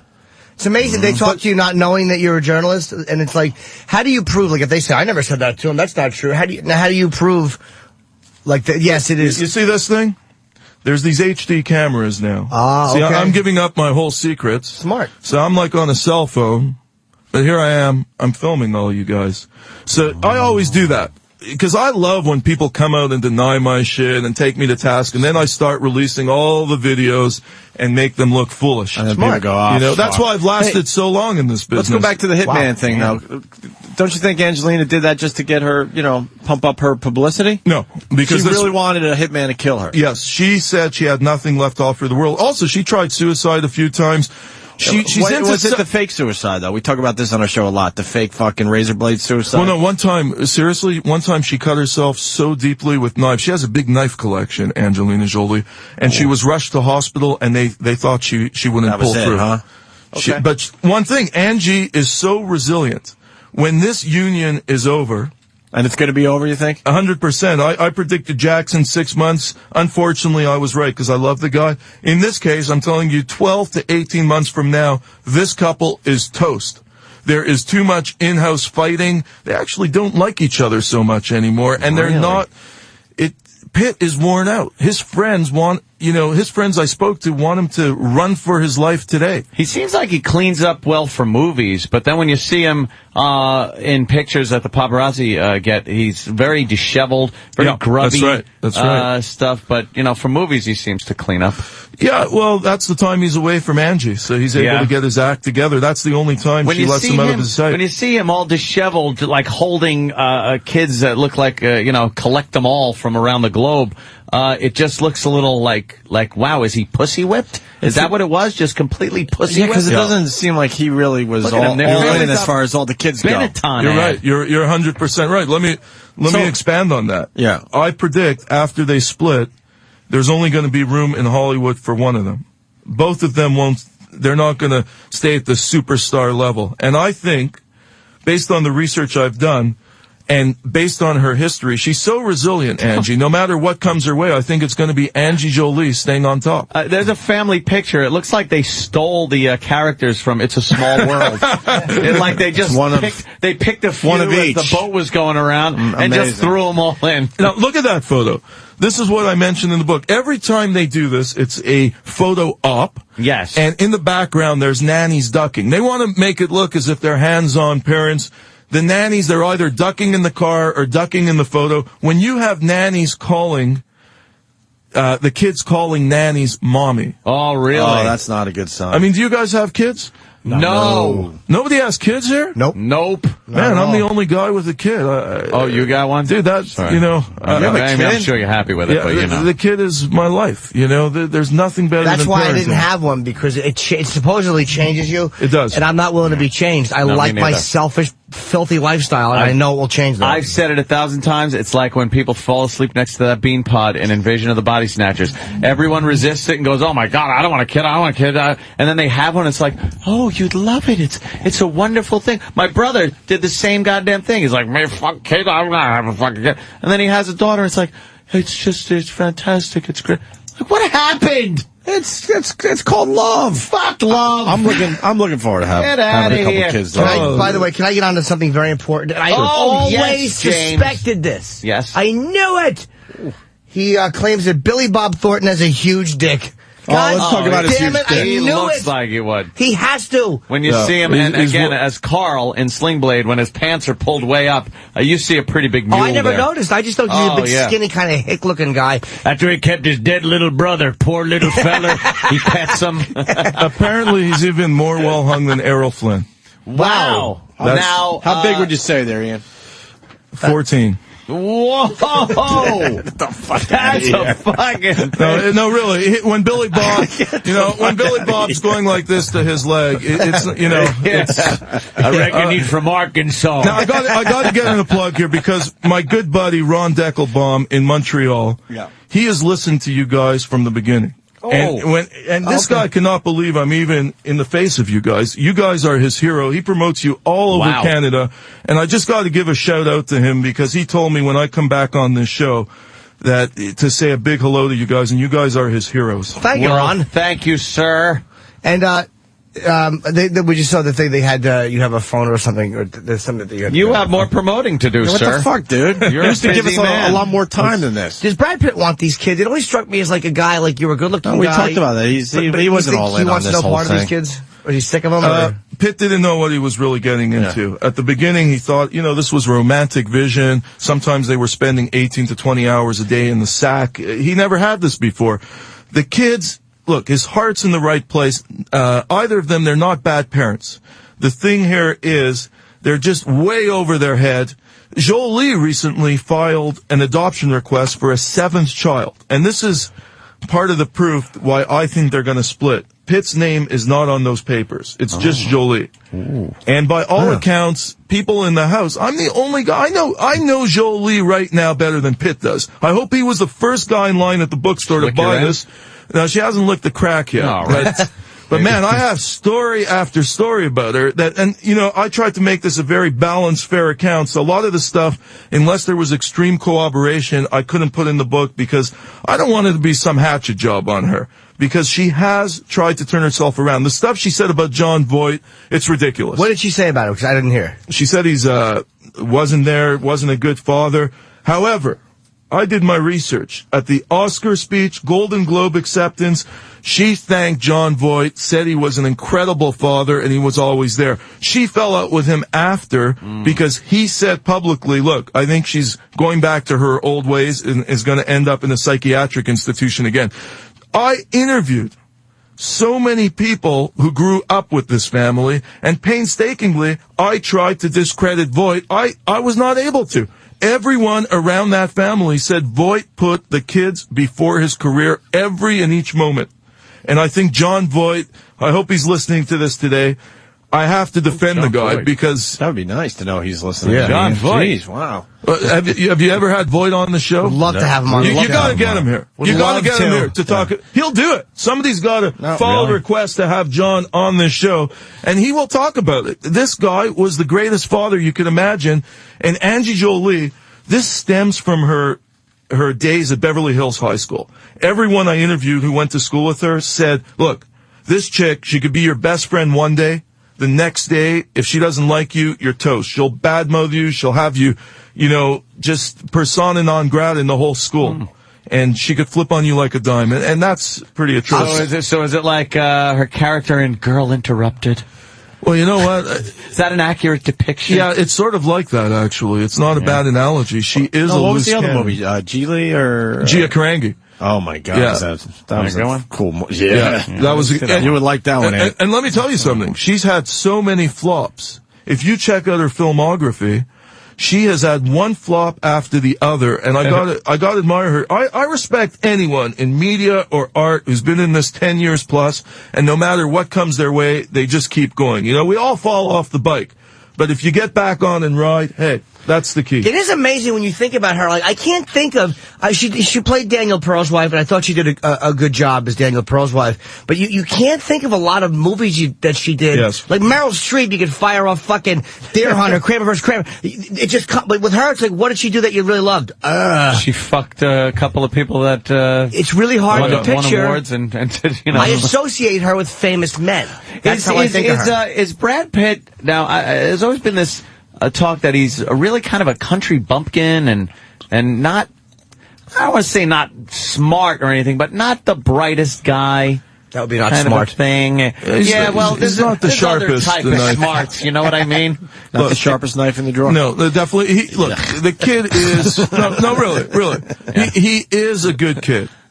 Everyone, the reason why Brad He's older succeeded. Than you. Yeah, look, there's you calling him a kid? Okay, there's no shortage. You're right there. There's no shortage of good-looking people who show up in Hollywood off a Greyhound bus like Brad Pitt, and you could just yank them and try to make them a superstar. Brad actually, to his credit, he takes his craft seriously. He has. That's the difference. It's the difference. And what puts him over the top. He studies film religiously. He pays tribute to all his predecessors, and he goes to acting class. And he hasn't burned bridges. He's a liked him in California with Duchovny. I thought he was really good in that. And George Clooney loves the guy. So apparently. Yeah, what's with that? What's up with Clooney? Yeah, what's up with Clooney? Licks what's his up crack. with Clooney? Clooney what's up with George there, Ian? Yeah, I don't know about Clooney, man. Look, I've met Clooney a few times. One time, the first time I met him was in front of... Seems like he gets a lot of broads, huh? It seemed the first time I saw him with a chick around each arm. I'm not in front of the Formosa Cafe in L.A. Oh. He was a chick around each arm, and it seemed, and they were jamming. Because he's George Clooney. He's George Clooney. For fuck's sake. But what's up with George, right, Ian? Yeah, that's it. I don't know about reading George. your eyes. Yeah, you got it. You got it, man. I ain't got it, saying man. shit, and Ian ain't saying shit. Wow. But I'm saying, what's up with George, right, Ian? All right. I know, man. You're good. He's looking down now. You got it. You got it. Opie's going to be twittering a blind item later. Yeah, that's it. Hey, out of everything you said today, the one thing is making people really pissed off. They're saying bullshit. Brad Pitt left Jennifer Aniston. Wait, because she didn't want to have kids. Is somebody saying that? Yeah, they're pissed off that you're saying the opposite. What's the name of that person who's saying that? Bullshit dudes. Pitt left Aniston because she didn't want kids. That's K9 Craig. All right, K9. Let me tell you something right now. Right now, K9. Open your eyes.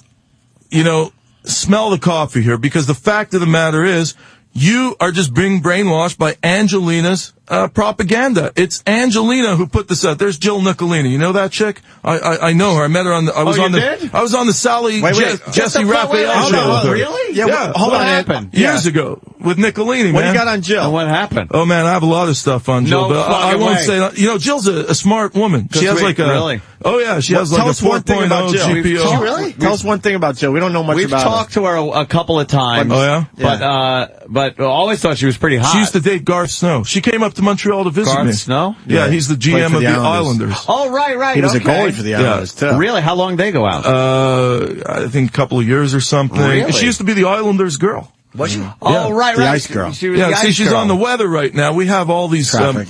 Traffic. Yeah, she's doing traffic, and Holy she's shit. hot. She still has her look, you know. Yeah. There she is. What, Wow, She came up. Well, I'll tell you give one us a thing. good tidbit about her, because we've been fans for years. Well, okay, I got to tell you this. I hope she's not listening, but Probably not. She's on the air. Doesn't know much. Let her about rip. the show. But you know, one night I did end up in bed with her with my ex. We had a little, but I didn't have sex with her. I didn't have sex with her. But her and my ex were just going at it all night. Oh, she loves women, man. She's a great woman, though. Excellent. You can't just say that, Ian. Are you?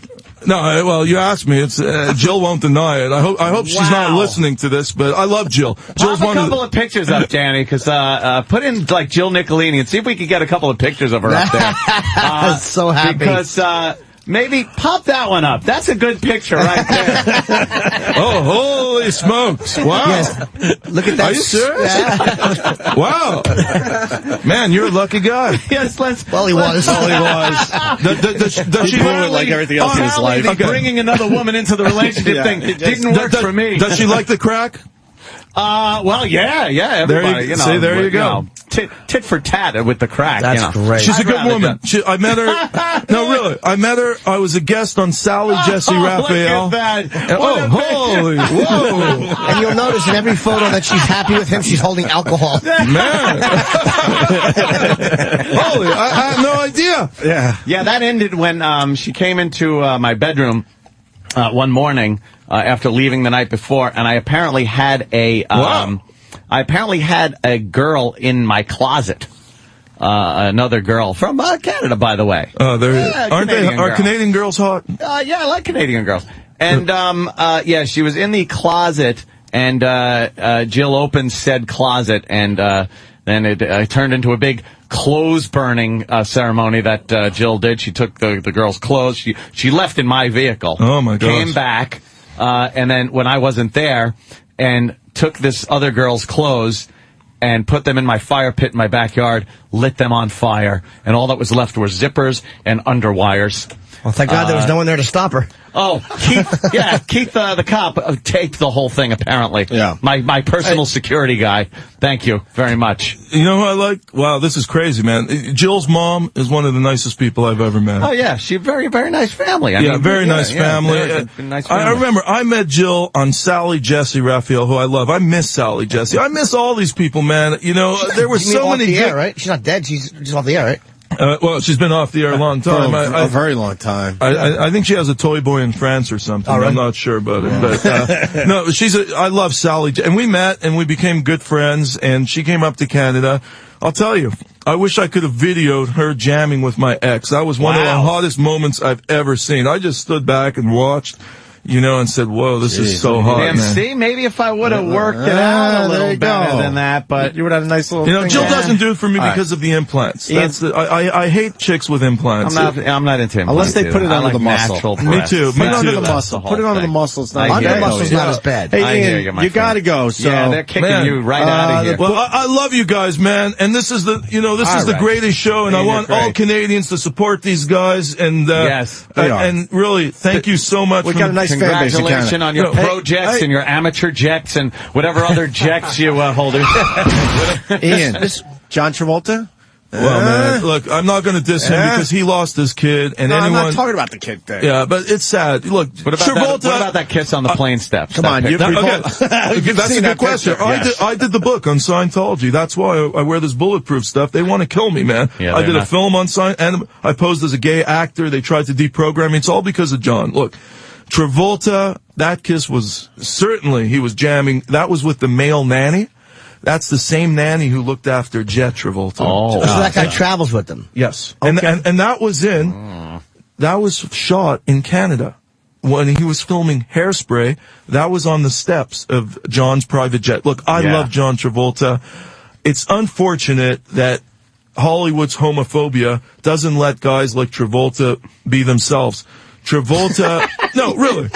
Well, do you know that I dated Travolta for 3 months? I think you and Travolta would make a better couple than you and Jill. Yeah, well, Anthony inspired Staying Alive. That's a hell of a statement, though. No, really. Let Travolta be himself there, right? Well, it's not me saying it. It's other people saying it. Look, I like the guy. He's one of the nicest guys you could meet.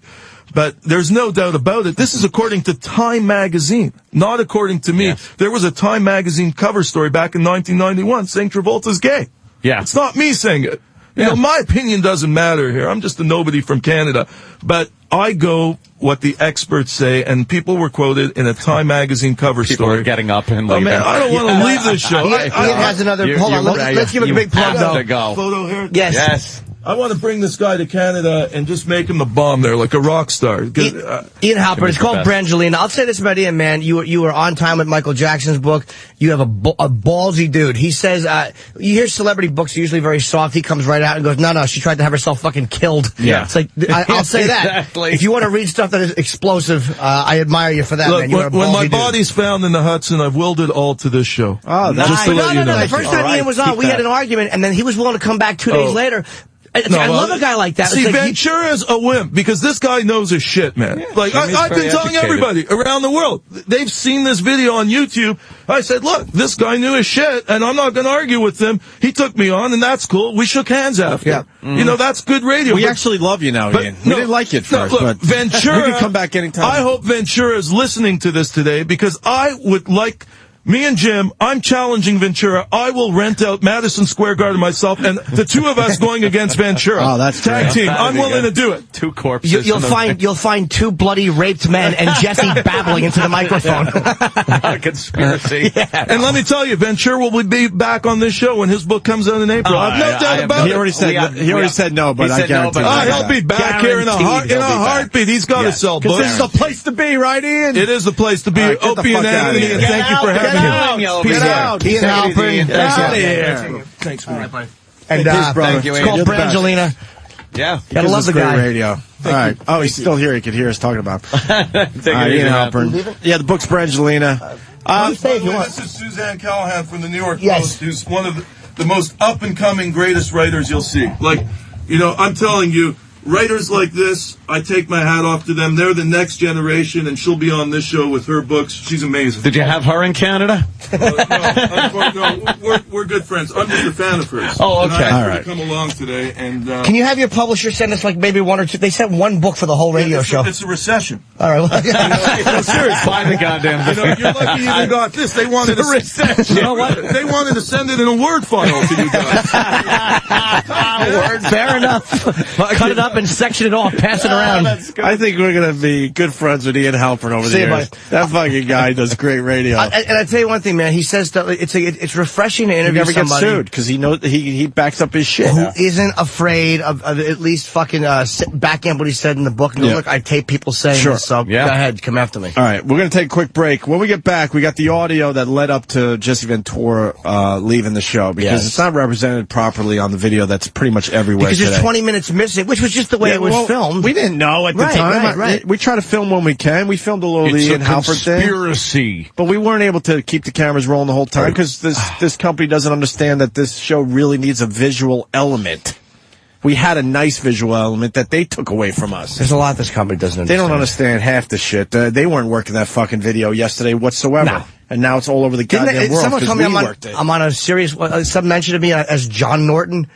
Is that true? Some fans said, "Who's John Norton?" I don't know that. John Norton. I'm not going to kill the PR department until I know that that's true. All right. But it wouldn't surprise me. But when we get Let's back, get John Norton. Unless that's my title for most women. when we get back, the audio that led to Jesse leaving the show, so you could really hear what went on and led up to it, okay? And Brewer's stopping by today. Our last guest of the day, Brewer's going to be talking about his neighbor. He's fucking pissed at his neighbor, and he's got lawyers and police reports, all sorts of shit going on. So he'll explain when he gets here. here within the hour. Opie and Anthony and Jim Norton.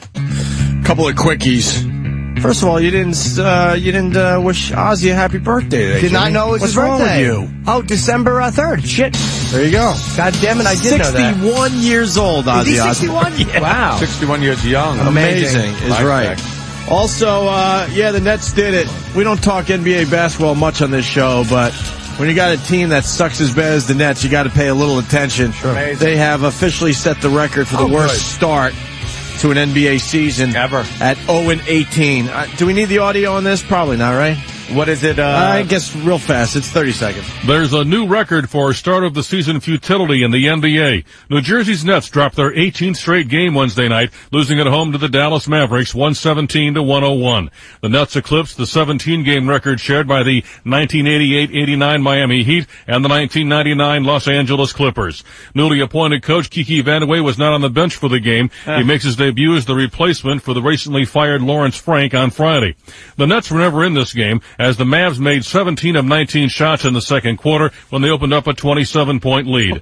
Not many fans were on hand for the game, and those that were showed their displeasure with the current state of the Nets. Wow. Yeah, this team is really bad, too. They're getting blown out of all these games. Which I would love to have heard, like, the crowd or something, a booing, or perhaps the call of the game, and somebody going, well, nice. That's it, the buzzer, and then the announcer's going, well, that's a, let's not get that guy going, blah, blah, blah, blah, blah, blah, blah, blah, blah, blah. You know what? He's one of our go-to guys. We got to find another go-to He guy. sucks. I hate listening to that guy's voice. But there you go. The Nets 0-18. And then an update on the remove your hat guy. Yep. Remember the remove your hat, gentleman? It's legendary on this show. What's the story? You got a 100-year-old woman, or she was about 98, 99 at the time? I think she was like 101 or something like that. It was ridiculous. I think she's 101 now. Really? How old a bitch was she? Let's find out. But How old would that be? well, she was owed.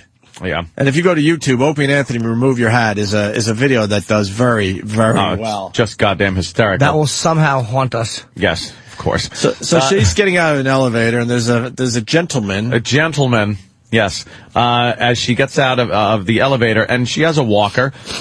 And apparently they have a little chit-chat. Yes. And he belts her on the side of the head and knocks her over. Well, what it was a trivia contest, and she answered the question wrong. First prize was gumballs. Second prize was a shattered jaw, and with fucking chicken grease on it, and your fucking wallet stolen. The worst part is where he just holds her like her chin and gives her 2-3 good pops to the face. Yeah. Wham, wham. And then she then the just knockdown goes down. shot. The knockdown when her hair goes flying. Yeah, that shock of white hair. Oh Jesus! And down goes the old lady. Peter Graves hits the ground. Yeah. Peter, you ever seen a grown man naked? But this guy fucked with three women.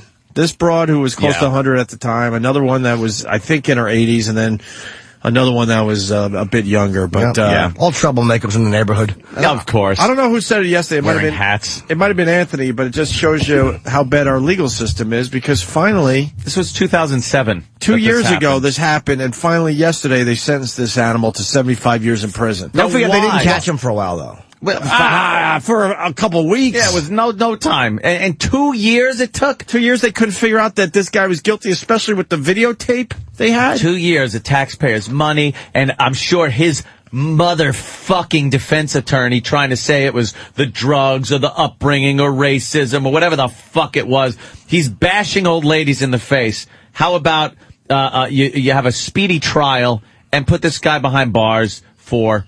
Yeah, 75 years is pretty exactly. How did they catch him? Because that video is, honestly, you can't see his face in the video. How did they get this guy? Oh, my God, denture cream on his knuckles. They just found... Surprised you didn't say denture cream on her knuckles. Yes, I know. I always do that. What is wrong with it? I'm so eager to get it out. Boy. Oh, I don't know how they caught him, but joke dyslexia. But the headline is he's finally going away for like 75 for the rest of his life, and it took 2 years, which unless he gets out, some politician will probably be like, oh well, let him out, and then he'll. Speaking of which, last night I tweeted the fucking dead cop killer pic. I got it in my text. Somebody texted me that picture. Well, we all got the same cop friends. Yeah, and then during the compound show, I popped it up so everybody could see it. And, the poor gentleman seemed to have had a couple of extra holes in his body. What was weird about that picture, it's a photo of a dead guy with holes in him, but they're covering up his dick. Yeah, Because I guess that was too offensive. That's very offensive. You don't want to see his dick. I mean, you do. You don't want to see his weenie. Wouldn't you cover up the body? No, you want to see dude. They trust me. Most people wanted to see this guy's dead picture. They showed as much as they possibly could without looking like Al Qaeda, sure, or the Taliban or something. One of those wounds. You see this picture, Jimmy? Yeah, I did. Apparently, one it was the beauty happened during the shooting of the 4 police officers. Oh, really? Which one? I'm thinking it's the one in the side, closer to the side than dead center, because it looks like it's bruised and a little older than the one in his belly. The belly shot looks fucking fatal. That one is ripping apart organs. It looks dead center, mid-mass. If that went straight, spine, aorta, coming down, whatever that comes down, and then splits down your legs. Like, there's some major shit where that bullet went in right there. Dead, good fucking riddance. He's done. And do we care that Meredith Baxter is gay? I remember her as Meredith Baxter Burney. From Family Ties. Yes. She's a lesbo. She decided at 60 that she's gay. Well, she's no longer Meredith Baxter Burney. Now she's just Meredith Baxter. She's been in what, a gay relationship for 7 years or something? Actually, yeah, really? I think so. I have no idea. Late in life, I guess she got bored and. Did you have a clue that she might be gay when we were watching that Family Ties? There was something weird about her. Like, I never found her attractive. She had some weird look to her that wasn't. When she was younger, she was pretty, but there was something kind of odd about her. There was that one scene that was actually weird when Skippy came in and she grabbed Tina Yothers by the hair and said, "Hey, wash your face with my pussy." I didn't see that episode. Yeah. That was kind of that was one of the Christmas specials. Very special episode. Extremely special episode. Wow. But she's all right. Well, good for her. Whatever. Now she should announce it. Odd that why are these people announcing they're gay when they're old, man? Well, she was married and everything. She decided 7 years ago that she was gay. Before that, she was like a hetero. The hell's that all about? I don't know, man. If she announced it earlier on, she could have got some quality pussy. Yeah, she probably can still as Meredith Baxter. Doing those now. You see the latest picture of her? Yeah. That time. We say it all the time, but it is a bitch. You know what happens with all of these fucking sitcom actors and actresses that you remember from your youth? They are all hawking insurance plans on television now. That's their gig. They're sitting with a fuzzy camera in front of them on a little chair, sipping some tea, going, "I have to supplement my Medicaid." With blah blah whatever kind of insurance is. That's all they're doing now. Or like Lindsay Wagner selling her goddamn inflatable mattresses. That fucking I'm a 20 years. The best one I think you brought to the show is the Sally Field. Sally Field, I could give a shit about her Utz pretzel bones that are apparently snapping if you blow on her leg with a Boniva. I just take my once-a-month Boniva, and there she is doing yoga. She's that cute little pixie in the hair, the flying nun, and Smokey and the Bandit. Come on, and now we have to think about her having brittle bones. Osteoporosis. All right. And then there's the $6 million man doing the bionic hearing aid commercial. Well, she probably had great bones until fucking Burt Reynolds put his fist in them. Maybe that's You don't think they healed properly? Her cheekbones are the ones that are broken. Her jawbones. And then fucking Starsky has to be like, "You're stuck on a treadmill." Talking about credit shit. It's like all these guys you remember, and these women you remember being hot, and the guys you remember being the hero of the show, and now they're just hawking shit. We got Jimmy in North Carolina. He's got some info on this Meredith Baxter thing. Yes, Jimmy. Yeah, apparently Michael J. Fox is all shook up about the matter. That's terrible. The best part, the confidence in Jimmy's voice. He knew that would work. Oh, that's a Sometimes you just know it's going to work, right? We don't need the audio on this one, do we? About what? Her talking about it? No way. Do we care? No, of course we don't care. Unless she's spitting pubes out every other line. I decided to be a lesbian. Yeah, she's talking like Hyman Roth. So I said that. I'll know I have a partner. If the double dong dildo's on the table. And New York State, they're not going to be legalizing that gay marriage anytime soon. Boy, that has really taken a fucking I thought this was going to be an easy fight for gay marriage, but you're talking 32 states voting against gay marriage at this point. And 32 California, fucking too, which, states. you would think. But there's California, there's Sacramento, there's a lot of places in California that aren't L.A. or San Francisco. San Francisco and L.A., yeah. So New York, you would think, being a very upstate. democratic state. But, yeah. Even a lot of Democrats are against it, which I think is ridiculous. We're going to have to go back to the drawing board. That's a tough fight. The tough fight continues. Now, we get back to the Jesse Ventura. I got the audio in front of me. I know we're going to go to Jimmy in a second here.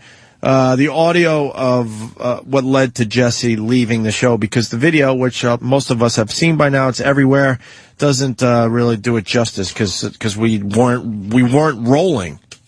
So we got the audio portion where you could see why Jesse walked out finally, okay? Yep. But before that, you have a problem with our pal Richard Huff. Yeah, Richard Huff calls our show from time to time. He's in the Daily News, right? Yeah, he writes the Daily News. Writes about TV and radio and entertainment and whatnot. And they gave me a cool little mention. I didn't even know I was in the Daily News until Kenny told me.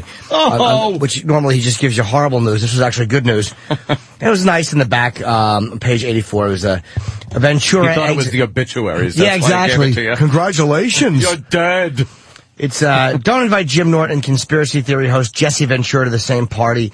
Ventura and Norton verbally sparred on yesterday's Opie and Anthony show on Sirius XM radio. But I bring nothing to the company, so why would you take care of me? And things got so heated, Ventura walked off the program.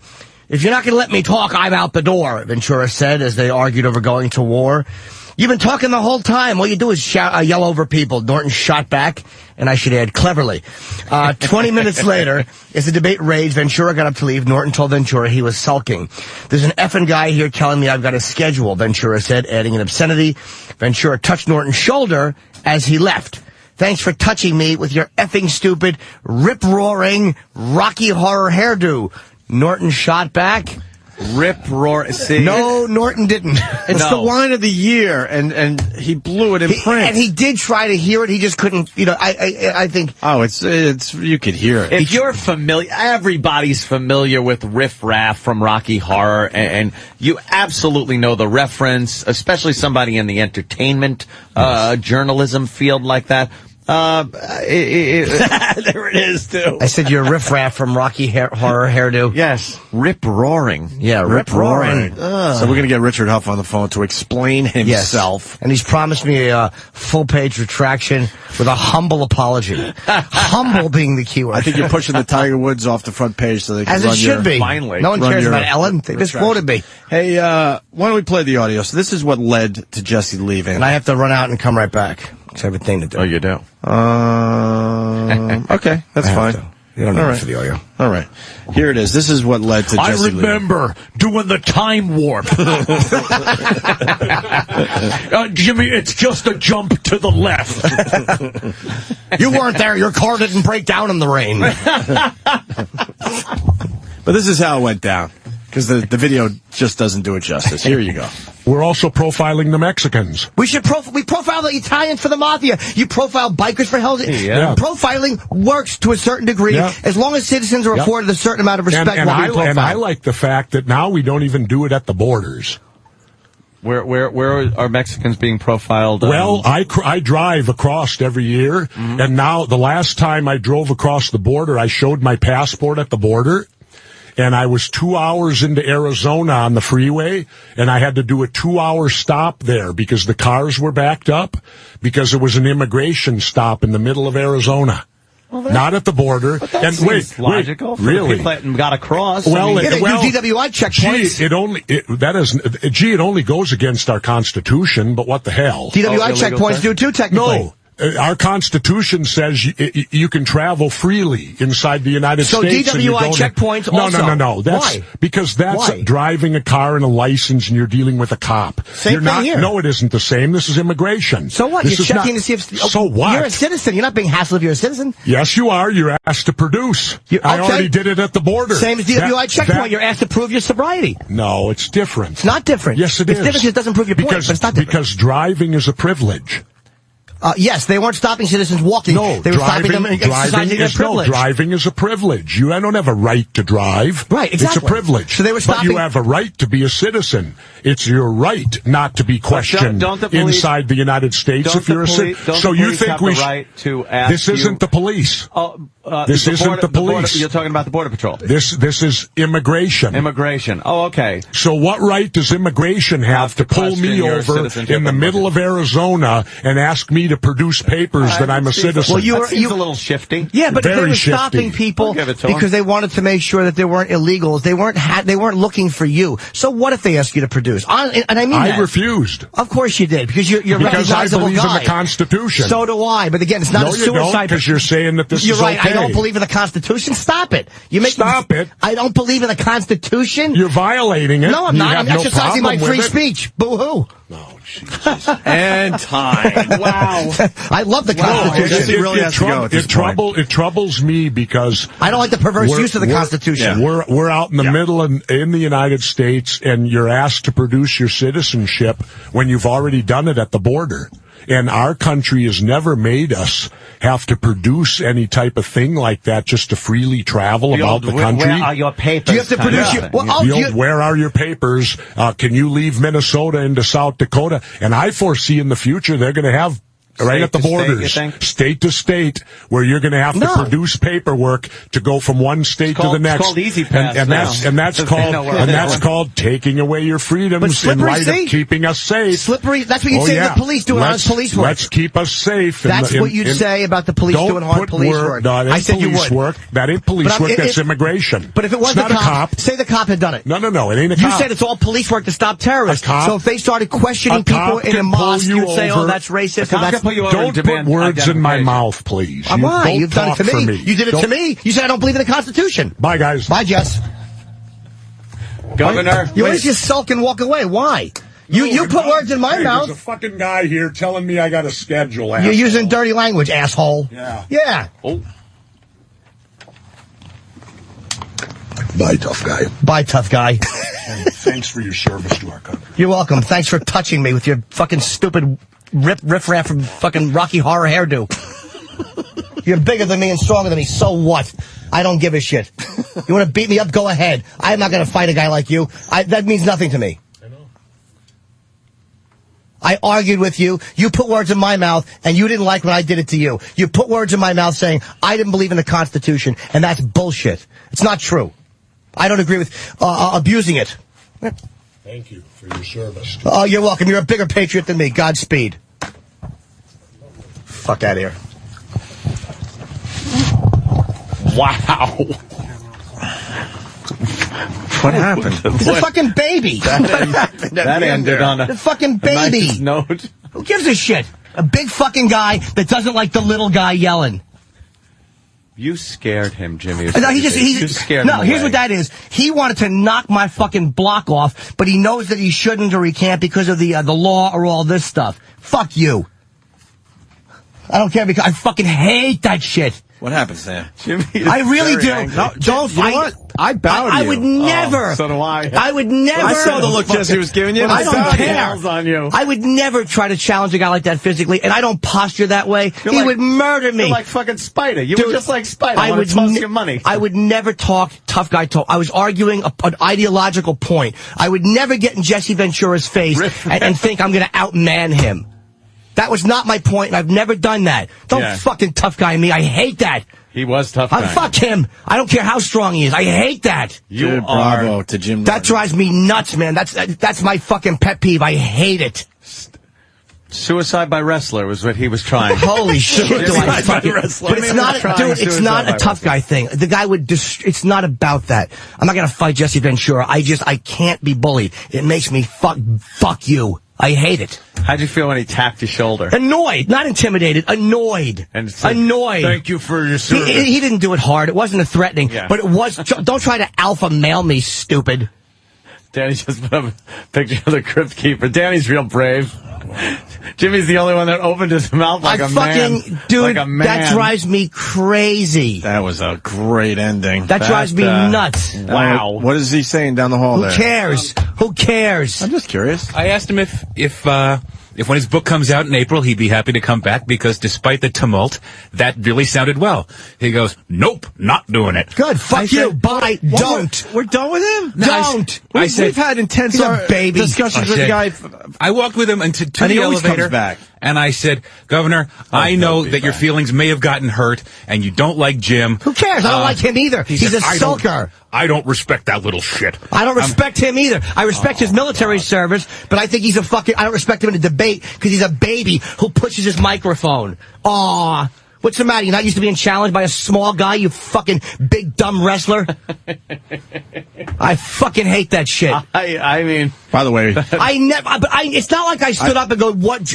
I would never do that, dude. People are saying best ending ever. By the way, yes, we did get that on video, and boy, will that video be... I don't give a shit if he comes back. That's a big one. I don't That's a biggie care. right there. That's a big one. I swear to God, I don't care if he comes back. Wait till you see Jesse's face He's, on that video. honest to God, he wanted to strangle you. Too bad. I know. Then don't argue with me on the radio. Just bully me in an alley like you probably would have if you weren't a dumb fucking wrestler. I fucking hate big guys. I'm afraid of Jimmy. No, I'm Be not. more funny. Dude, I hate that shit. I fucking hate that shit. Dude, bravo. I mean, I there's hate nothing, it. honestly, there's nothing I could say, the listeners can say, Anthony can say. It's a bravo all the way around. Yes. So trust me. I would never have Me and tried Ant to saw the speak look that that way to Jesse Jesse. gave you. Bravo. You Wait till you see this fucking nose video. to nose and just you did not back down an iota. But no, I won't back down. I know, that's but just again, it. if it came down to a real fight, the acknowledgement is the guy's going to murder me. I'm not going to fight course Jesse. he would. It's not about that. It's an argument. Even if it was a small guy or a woman I was arguing with, which is what I am to him. It was that whole push the mic away. Yeah, nothing. Don't try to fucking alpha male me in an argument. That's Man, what he was doing. we had a really good discussion with the guy, too. Why did it have to end there? Because he's a guy like... You know what?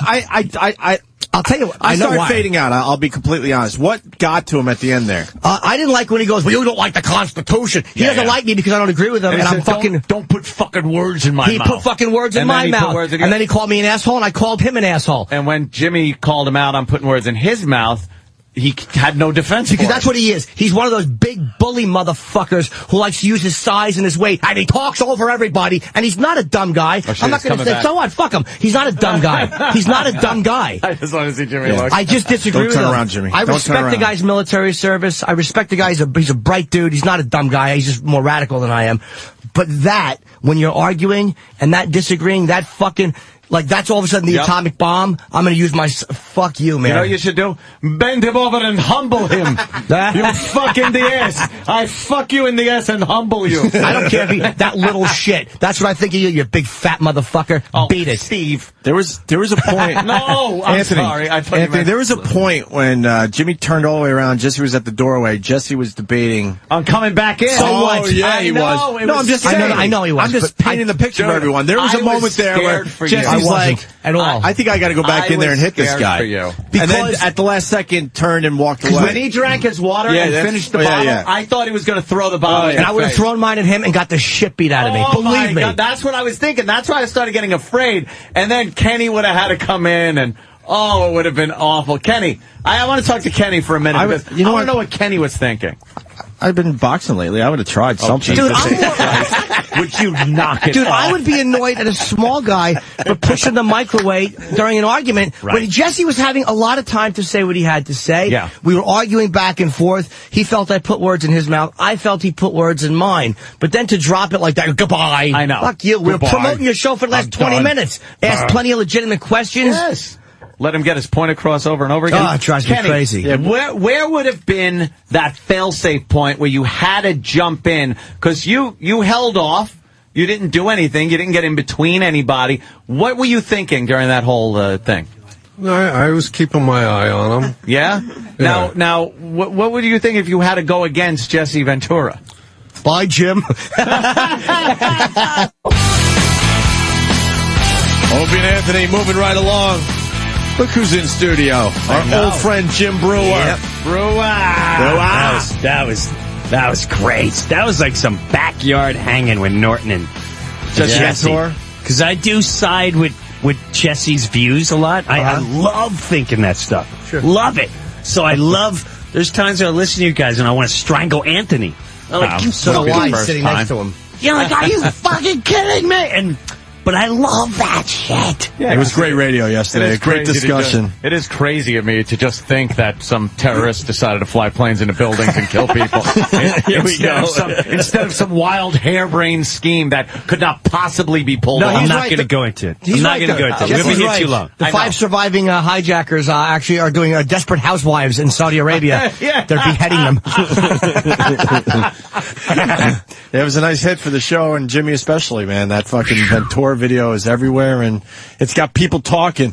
Speaking of which, Brewer called me the last couple of days. He's like, I got to come on the show to talk about a certain person in his neighborhood that's driving you nuts to the point I think police are involved, lawyers are involved. I've never seen Jim like this. Never seen him aggressive and fucking chomping at the bit. Never. Stuff you Dude, see I'm going on to churches asking fucking pastors to pray for me and shit. It's that fucking bad. I'm going, will you please pray for me that I don't do something stupid? Because I want to do something stupid. Yeah. I would never sacrifice my wife or kids or family. But this guy is such. What could he possibly be doing? All right. Yeah, start from the beginning. Yeah. First of all, from the minute he moved in my neighborhood, shady. Shady. Now, you had lived there already. Having a great time, loving your neighborhood. Riding bicycles, up and down, bling, bling, fucking enjoying life. Right. Avoiding the deer. Go-karts, little deer action. A little. You got like a herd. That's all right. I accepted that part of my life. Wait, I just figured something out. Trampolines in the yard. Having fun. Hold on, Jim. Yes. Eating pies. Brewer. What? Yes. All right. But I don't want to... Yes. All right. I know what's going on. You've been to the house? Yeah, go ahead. Now, this guy... First of all, he moves in. I'm just going to call him the pizza guy. Okay. And anyone in New Jersey, in the Chester area, knows exactly what I'm talking about immediately. All right. Now, pizza guy, first of all, he moves in. When he moves in at between midnight and 2 in the morning for like 4 straight days. Immediately, I'm like, what? Red flag. Big red flag. Vampire. I lived... Nosferatu on the mailbox. This is the way he introduced himself to me. I'm in my yard and with my family, kids, niece. He comes strolling in my yard. He looks like Al Pacino in Godfather. He's got this dead-eye, creepy, death look. And he's always got a Marlboro Red hanging, and he talks like this. He go, listen, I live across the street. I was in your yard 5 in the morning, and I want to spear a buck. Can I spear? No! Hey! How are you? Are these the kids? Because of my fucking yard. I want to spear a buck. I said, what are you talking about? What's a buck? He goes, deer, buck, I want to spear him in your yard. I want your permission. You the boss, right? I said, hold on a second. Wow. This is my mom, this is my dad, this is my nieces, whatever. Brewer has a big backyard, just so people know, and there are herds of deer that just go flying by at different times of the day. 3 acres. We're not talking Pennsylvania cow farm. Yeah. So with that, I said, no, man, you know what? My wife is so freaky into animals. If she even heard this conversation, she'd slice your throat, watch the blood gurgle out, and dance in it and laugh at you while you're taking last breath. He went, well, that's why I ask. So 2 weeks later, I'm going to have breakfast, and my 5-year-old goes, Daddy, there's a man with a rifle in the yard. Holy shit. I said, what? I look in the back, there's some guy in camouflage way out in the woods going tree to tree. And I'm like, holy shit, my heart's going 40 billion miles an hour. Now, at the time I had my nephew who lived with me, who's straight out of the Who's Gal. All right, so he's like a human pit bull. I'm like, no, down. I said, stay in the house. We're going to call the police. Well, him like a dope goes outside. Now I know it's from the pizza man because only the pizza man could have saw where he was standing. And the minute he went outside, the rifle guy instantly picked up a phone. He took off. So he's constantly talking about his guys. So anyway, this is a couple years ago, whatever. This cut to this summer. Well, did the cops come or no? Wait, yeah, they came. Wait, but this the guy was gone. And this isn't even the incident yet? Oh, no. No. We didn't get there. Doesn't this guy First of know all, this about, guy's asking, what? Doesn't this guy know about, like, you can't just hunt in neighborhoods? No, because apparently he's a bag of rocks. Okay. He fell off the boat. Yeah. Go find some land and go open up a pizza place there, huh? He thinks he's 1930s, this jackass. You could just hunt. You could just hunt in a neighborhood. Yeah, he has Funniest sound ever. There it is, Jimmy. Jesus. The Statue of Liberty's going by a black and white. Pizza man, to make sure you write to us. We're gonna miss you. Pizza man. So now, cut to. He opens up a pizza joint very close to the neighborhood. Every other, Jimmy, big favor. First he goes, can you come do show outside pizza place? I said, what am I, Rich Voss? Voss had to send a tape. I don't know. Try a Starbucks first. Take that, stupid. That's fucking hilarious. Yeah. So, it gives you the mentality of the rock of the pizza man. I said, I can't. No. So I go out and I hang out. He constantly calls me, my kids, my delivery, they love to, you come here, mean a lot to them. I go there, I say hello. He's got me doing charity. He scares the daylights out of the neighborhood. He bullies and barters everybody. Everyone. Jim, can I use your fax machine? I got these faxes from Italy. They can't understand any of it. Holy shit. He stops me last summer. He's like, where you office at? In the middle of the street, flags me down. I said, what are you talking about? He goes, I need your address. For what? I open up business. I need your address. I said, oh, my God. What a set of balls. Set of balls. I'm not even exaggerating. Anyone in my town will tell you how fucking nuts this guy. So I go, I don't know my address. And he goes, you know where you work? I said, my sister knows it. Give me your sister number. I swear to God. I went, yeah, here's her number. 4126218. Get out of here, jackass. So, oh my God. Cut to. Holy shit. Cut to everyone hates this guy. Everyone's having problems with this guy in town. That's all I hear. It's all over the place. This guy did this to me, did that to me. And that's another thing. He's shoving all the other pizza. He's starting a battle with other towns. He's like, I'm gonna run that guy out. I go there and I threaten him, and I told that guy in Mendham, he piece of shit, and his car's coming my way, and I'm gonna show him. Like, you're gonna get whacked. You're gonna get whacked. Well, cut to this summer. We go on a big RV trip. Yeah, I totally sold out to the family world. Love it. Get my RV. I'm doing gigs and fucking halftime gigs. I'm on the road. I come home. I hear all this crazy shit. He's going through this sick divorce to the point where he's turning off the heat. He's not paying the bills. Oh, shit. He pulls up as I'm unloading. So here's where it begins. He gets out of, stupid me. Cause I like the guy. Although he's crazy, I've never had a problem. You figured he was just a nut. He's just a nut, but he's never bothered me. Right. I never had a... Yes. For guns in the backyard. Yeah. Guns in the yard. He tells me, I'm gonna, my guys are gonna take care of this guy in Italy because, he taken my grandfather's gun. So he see what happened, my guys show up. But I tell you this because I love you like a brother. He loves everyone like a brother. You don't want to hear those stories, No. though. No. You don't want to be involved. But now I'm exploiting them. Yeah. So he pulls up and he goes, Jimmy,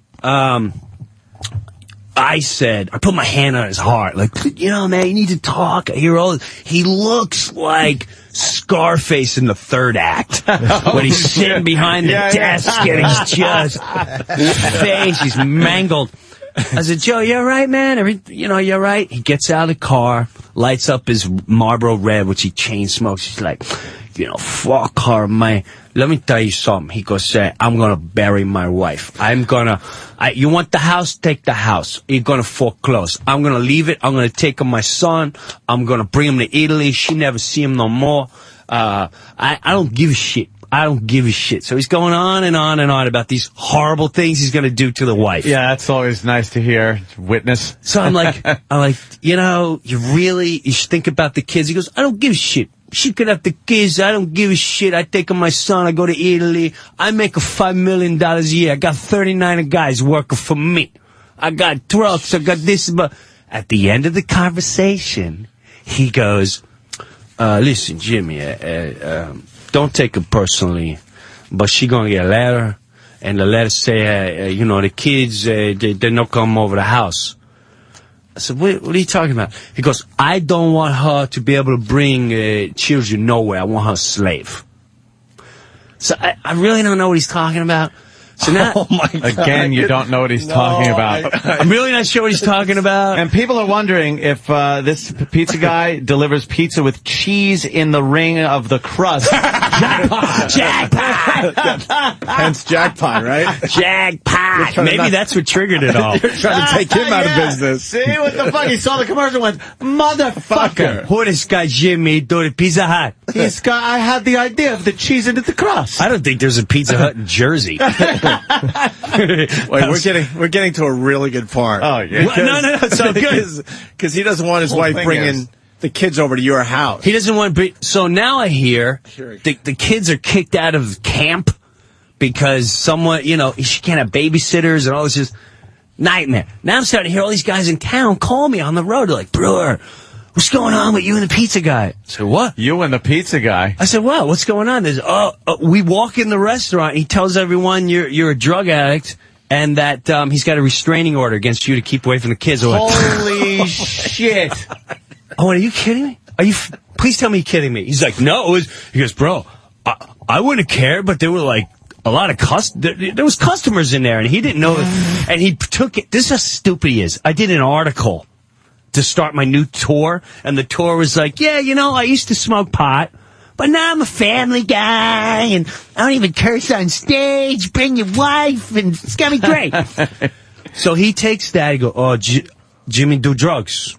Okay, now I get to bury him. It's like, so he takes the article, and he shows people, and everyone that tells you goes, this one guy calls me, this is like the fourth guy he calls, he goes, he looks retarded because I read the article 3 times. I go, what's the problem? He go, look, he do marijuana. He goes, yeah, but he says he used to years ago. What are you talking about? He go, he dead to me. He dead to me. So this is what I'm hearing. And you were his pal. Your brother, like a brother to him. You guys got along. I'm starting to get annoyed, but now, like a dope, he has no clue my niece is in town. He opened up a limo business, which is like a Harlem liver, like the cars you see in Harlem. Yeah. You go to my town, it's like this nice town. There's this white trash limo with you this seen a prom in guy 1978. right, guy from Nicaragua dragging. You want to go to 1570 thing, and I bring you there for $180. The bumper's not on right. Right. Slightly askew. I'm not even lying. There's dents in the car. Yeah, I know. We all know the limo you're talking about. Yep. Wow. So he started. She texts me and she's like, Jim, some guy's talking about Aunt D, my wife. I go, what are you talking about? This limo guy. He brought up that he's single because his neighbors are assholes and the guy's on drugs and the wife is crazy and ruining. I said, what's the guy? Because I said, but I went, are you fucking kidding me? So this is building up inside me. Now, the wife, they're going through the divorce. The wife gets a letter from the lawyer going up. The kids are no longer, here's the letter. Jim Brewer is no longer allowed near my kids because he's a known drug user. Holy shit. Dude. Sorry. I'm in a movie theater like watching Up or something with the kids. You junkie. And yeah, he probably thinks the movie Up is about drugs. So we finished the movie. Yeah. Now we took 2 cars. My wife's turning. She's like, "Don't do something stupid. Don't drive right home." I can see that look in your face. I haven't seen this look in your face since you were 18. You're like, "No, I'm fine. I'm fine." I go 90 miles an hour to this pizza joint. I go to the pizza place. I'm like, "Where's Pizza Man?" He not here. Well, you tell him that I'm looking for him because I'm tired of his family bathing in my house because he doesn't pay bills and he shuts off the gas and there's no electricity, so they have to shower in my house. You tell him that, Mr. Drug Guy. All right? You have him call me. He never calls. Never calls. Well, get that to him. 2 weeks later, I'm in my yard having a great day. Wiffle ball or something? Yes. Yeah. Rocking the I had wiffle my ball. family out, I had my parents, what a good in-laws. Beautiful sky. All of a sudden, his kids come walking in my yard with the wife. She's like, "Oh, he's scaring me. He's this." And I'm like, I don't need this man. shit. I don't need this shit. So my wife's like, "You gotta stay here." I pull my wife's out. I really don't want them here. I don't want them here. I'm spending time. Well, yeah, she's fucking having whatever. Hour later, his kids are playing wiffle ball. He doesn't even. He's never bought it. He never hangs out with the kids ever. So all of a sudden, the kids go, "Somebody's staring at us from the woods." Holy Jesus, no. You turn around, it's Pizza Man.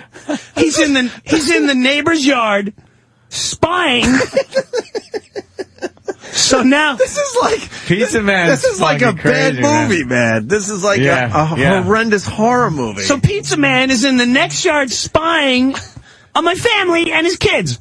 So the wife is like, "Why don't you come over here like a man? You want to see your kids? You fucking So he starts walking to his house, and I'm like, "Phew, now we're going to have our conversation." So I don't think... Now, everyone that works for him are like immigrants that he literally enslaves. If you talk to them, they're like, "Oh, I got to work for him because he's going to turn me in." We're all junkies. Holy shit. I go to him, and I swear to God, on a very, very human level, I swear on my kids' lives, I go, "Pizza Man, you want to talk to your kids? Why don't you go talk to your kids?" He won't look me in the face. Well, he smokes a cigarette. He looks down at the ground. He's circling around like a hyena, waiting for the lions to finish eating the fucking gazelle. Hey, Mocha Joe. Yeah, Mocha Joe. Pizza Man. Mm-hmm. That's interesting. Okay. Very close to. It's funny you said that. Oh, okay. So anyway, I go, "Listen. You want to talk to your kids? Go talk to your kids. What are you staring in the woods for?" He's smoking a cigarette. I go, "Listen to me. I don't care what you've been saying around town because a lot of people coming up to me. I don't think you realize how many people know me." "Oh no," I said, I came in the pizza place looking for you. You really pissed me off about that drug." This is what he says, "You got that all right. You got that right. You had every right to be angry." I said, "Well, I don't care what you say about me. Don't talk about my wife." He go, "What are you talking about?"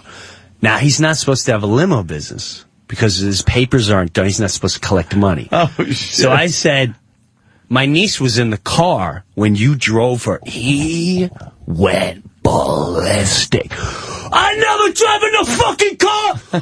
He gets his finger in my face, and now I'm thinking, all right, touch me. Go time. Now, I got my kids watching, my parents, my in-law, everyone's like, "Oh my God, Jesus Christ, Jimmy, get in the house!" Like, everyone be quiet. I ain't afraid of this little fag. Which is what he is. He's a little fag. So he doesn't dare touch me. He's going, "Who your niece?" I said, "I'm not going to tell you who my niece is. Yeah. The fact is, you were in the car and you were talking about me and my wife. Don't do that. You son of a b! I know fuck. And I said, "Don't tell your kids I'm drugs either, because I'm tired of them coming over here going, hey, Mr. Jimmy, my daddy say you on drugs." So he gets intimidated by me because I looked him in the eye and I kept walking up to him every time he walked away. So he turns around and he goes, "You disrespect me. Oh, no. I said, how do I disrespect you? He goes, I told you, my kids come in your house, you send them home. I said, first of all, stop yelling. And second of all, don't tell me what to do with my family. Your kids come over to my house. I'm not going to tell my kids what to do, and I'm going to send your kids home. I go, you got problems with your wife, you deal with your wife. Don't involve me in your bullshit. He goes, I told you, you know what? You're going to get it on a Tuesday. And he starts walking away. What? He starts walking away like, Tuesday, you're going to get it on a Tuesday. Now, Tuesday, I'm going to L.A., and so I'm like, oh my God, I gotta leave this nutball with my wife and kids. What does that mean? I'm gonna get it Tuesday. On Tuesday. So now I call the cops. I didn't call the cops. Someone in the family called the cops while this is going on. Cops come. All I'm gonna say is, that's when I got scared, and they were like, that guy? Oh, no. Oh, shit. All right. They kind of know about it. Stay clear. They're like, dude, So I do my own investigating he's up for assault with a death. This is what a bag of rocks this jackass is. Holy shit. Why are you on our show telling this? This is great. This bag of rocks. Yeah. There's a town pool. Can you do the noise again for the bag of rocks? Hey, peace of man to take you a bag of rocks. And remember, if anybody confront you, you coming to mama. Mama give you a huggy. And mama making you sauce. I come here with nothing but the change in my pocket. He's going to leave with nothing, too. They're calling this Brewers Lakeview Terrace. So bag of rocks. The cops show up. Cops go up. I'd say, I'm not even going to say what I learned there, but they said, listen, we're going to make a police report. Did you learn some bad stuff, though? I learned bad Safe stuff. to say? I learned bad stuff. Multiple bad stuff? Multiple bad stuff. Oh, shit. Were you scared or angry? Both. Okay. More angry, because especially what happened right after this. This is when I got angry. This is when my blood level went through the roof. And so now, just to give you an idea, this jackass in town, he's up for assault with a deadly weapon, but it sounds worse than it is. Right. Basically what he did was, this is what a bag of rocks he is. Some guy came to the town pool, which he bullied himself into. He literally sending fish and letters to the guy that had the place. I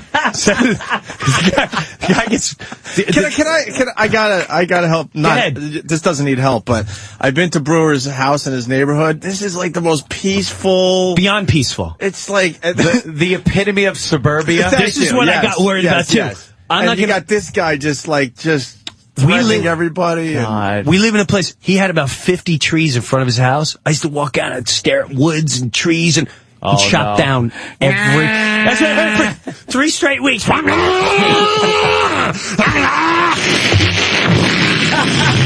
wants to cement the place so bad. Dude, he's so stupid. This guy comes to me, living there 1 month. He go, Jim, guess what? First of all, you need to know. You know what they call me? The Italian Jew. I said, really? He goes, that's right, because I got Italian and I know how to Jew people down. Now he drives like 90 miles up my driveway. Gets out of the car. He can't wait to tell me this. I go, what's up, Pizza Man? He goes, I just bought 2 horses, 2 thoroughbred. I name them Zambuca and Espresso. I swear to God. I swear my kid's life. He goes, how much you think I buy the horse for? I said, like, first of all, who gives a shit? Second of all, Pizza Man, I don't know how much. I don't know. He go ahead, guess one he thoroughbred, the other one he prize winner. 16,000. He go 5,000 for the both of them. I said, all right. 2 weeks later, he's burying them in the backyard. I've got horse flies the size of my pinky fucking up my summers for like the last 3 years. He's got sheep. He comes in my house. Probably he just needed the heads. Probably. He comes over my house. He's like, you know, how about I chop down your trees? Oh, great. I want to put my livestock here. I said, dude, you're not... Go to Pennsylvania. You're not coming to my house to create a farm. Are you retarded? Are you Make sure you take your bag of rocks, eh? Take your bag of rocks, Pizza Man. Holy shit. And when people question you, you show them the bag of rocks and say, that's in my head. Fucking guy.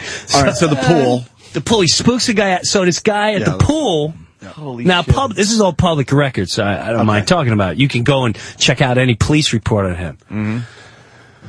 Police report is, this is how the bag of rocks, the guy's like, I'm eating a sandwich, leave me alone. He's going, you take a business away from me, you can no eat here. He goes, you can fuck yourself. He goes, I'm gonna kick your ass. The guy calls a cop because he threatens, I'm gonna kill you. And cops come. What day did he pencil his death in? Yeah. Oh, he's got the 50 guy. Yeah. Tuesday, I'm busy with the brewer. I know do Tuesday, but I come on you on Thursday night. Right after third delivery. This guy, so the cops come, this jackass, while the cops are there, already settled the situation. He goes, no, this isn't no way I do things. I show you how I do things. Goes to his car, opens his trunk, and takes out a freaking police billy club. So they're like, oh, illegal. Hands on the roof, boom, in the car. Bye-bye. Bye-bye. He goes, this is the way I do it. So now that's assault. You went to assault. He's also up for gun charges, too, because that's another whole thing.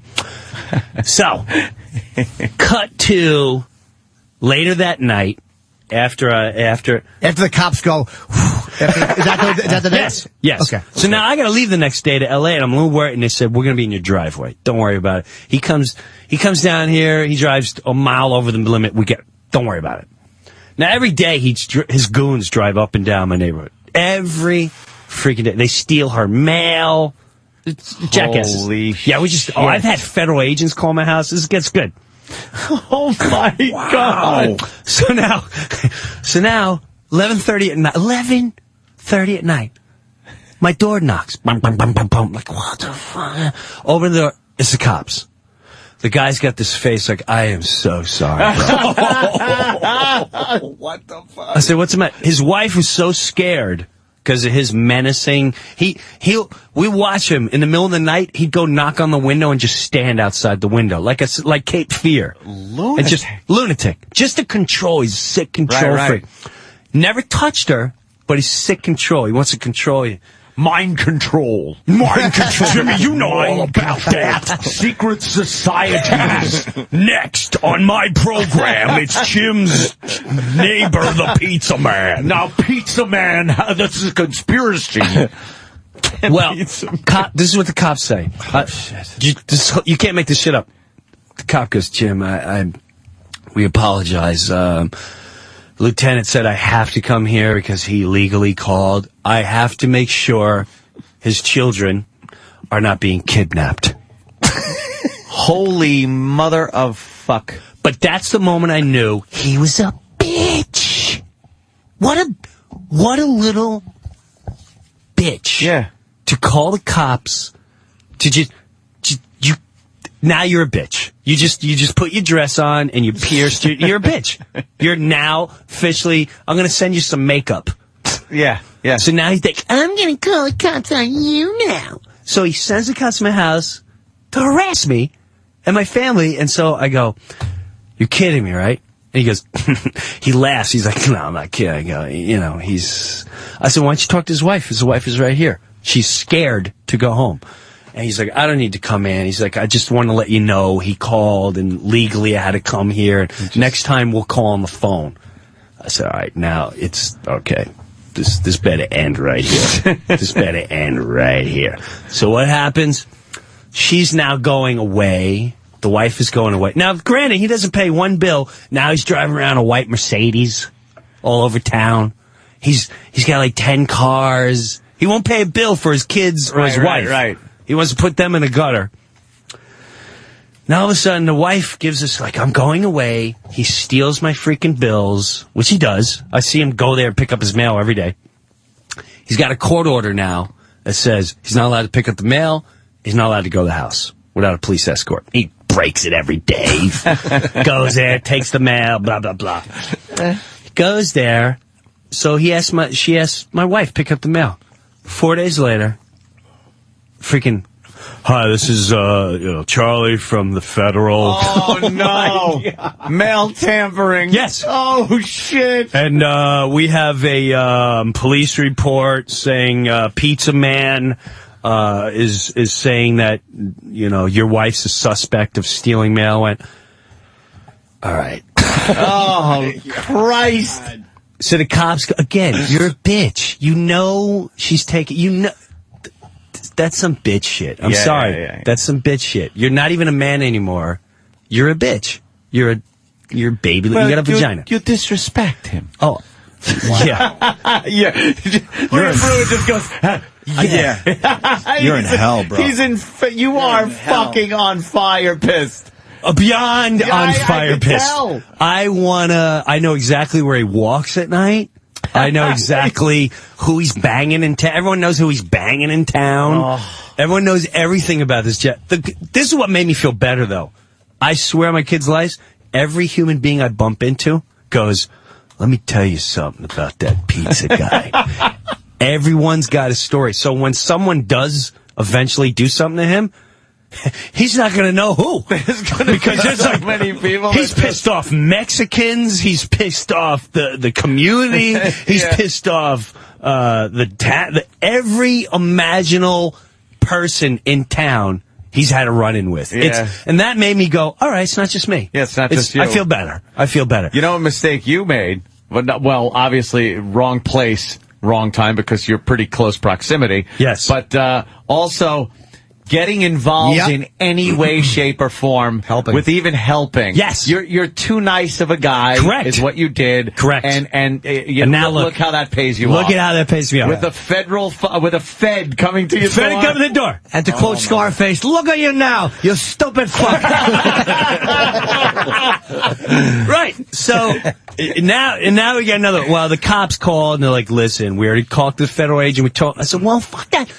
I want him charged for false police report. He's not allowed to pick up mail, so he can't make This is what. Listen, the cops are they're like, listen, man, this guy's out of his mind, and to prove that he doesn't know is a whole new, bag of rocks. We're dealing with a bag of rocks. So, all right. So now, about 2 weeks ago, I'm sitting in my house. This still continues? Holy. Oh, dude. 2 weeks. What's the duration of this whole thing from beginning to now been so End of far? August. From the end of August. From the end of August, okay. Actually, it was like the first week of September is when last week of August. We got 3 more months to go here. When it got really bad. All right. He moved in a couple years ago. Yeah, everything was great with this guy. Until he started telling me what I need to do. Right. Don't tell me what I need to do because you're banging everyone in town and your relationship's in the dumper. It's not my problem. Yeah. I'll help you. I'll even take care of your kids like better than you take care of them. Apparently. See, his kid came over yesterday like, my daddy bought me a private jet to go to Orlando. Like, you're kidding me, right?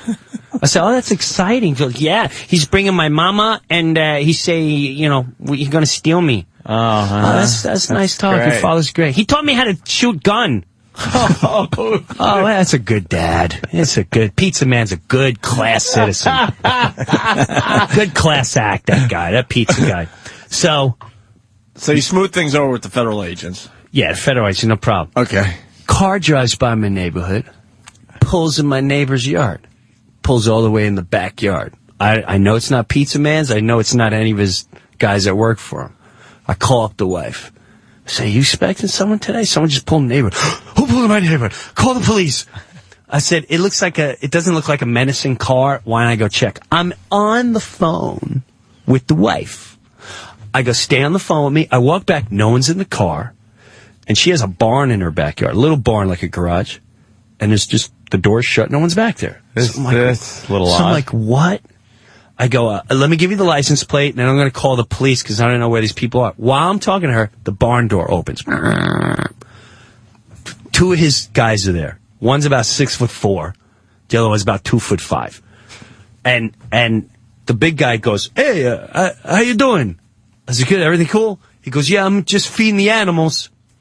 And he was. He had animal. He was feeding animals. At least what I saw, because he was hiding behind the door. So I said, all right. Oh, no. So I tell the wife, I go, he's feeding animals. They're feeding animals. It's very legit. She's like, those animals must be gone. He's back in court. He's feeding animals. I walk away. I go to my house. I watch them drive away. As they drive away, I wave. I got no problem with them. 10 minutes later. Oh, no. Jim, can you tell me what happened about, it's a sergeant. Can you tell me what happened about 10 minutes ago? What do you mean? What happened? I don't know. What happened? He goes, well, I need your side of the story. What story? What are you talking about? What happened across the street? Oh! I'm thinking the wife called the police. So, well, this car came in and you pulled the backyard. I went there, no one's there, and I was on the phone with her the whole time, and they said they were feeding animals, and that was it. That's what all right, that's all we need to hear. I hear him in the background going, I want him fucking charged for trespassing. He threatened my workers. He threatened my workers. He's a bitch. Threatened. Wow. He's up at the He's up at the police department. So bad. He wants me locked up. Yeah. What a whack job. So he's at the police department, and there's a police report. It says, and it's really funny, in the police report it says, even though we explained to Pizza Man over and over again, there's no trespassing, there was no harassment, no threats, he insisted that we arrest him, and me and the lawyer are going to do something. So as you do, he sends me a letter. I wish I brought the letter today. I forgot the letter on my counter. It looks like a third grader wrote this. It looks like a third grader wrote this. I start showing everyone in town, I'm like, you want to see something funny? Now, can I legally say the lawyer's name that sent it to me? I wouldn't say any names. Yeah, I would stay. All I'm going to say is the lawyer is obviously a guy that he went to. He's like, can you, I'll give you 2 slices of pizza. You write this letter? And just say lawyer. Dear Jim Brewer, I am going to sue you. Yeah. Your neighbor's lawyer, Frank. Yeah. And I mumbled through that one. That was so funny. Yeah, and it's basically like, this is Rocco. My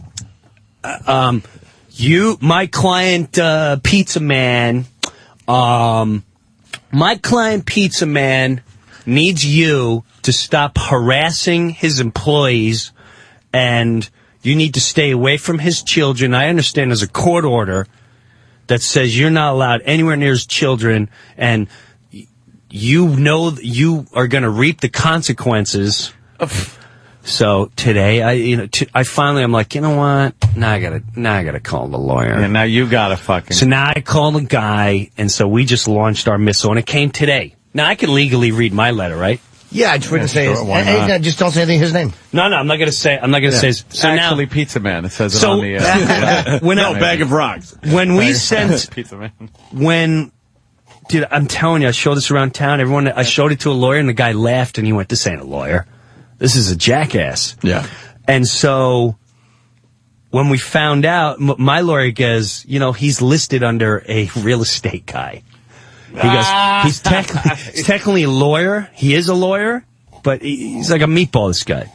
So you would enjoy this because these guys handle me down like a...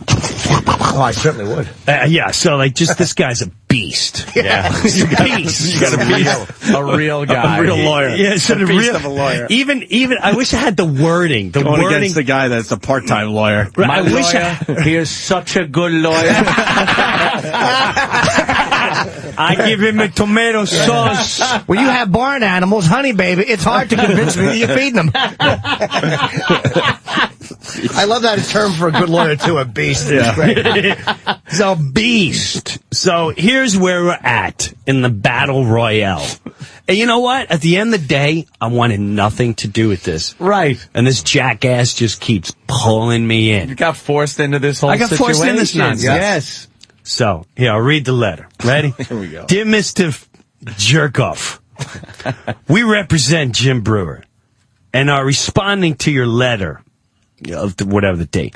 We're unclear of your intentions in sending the letter and do not fully comprehend the ambiguous threats contained therein.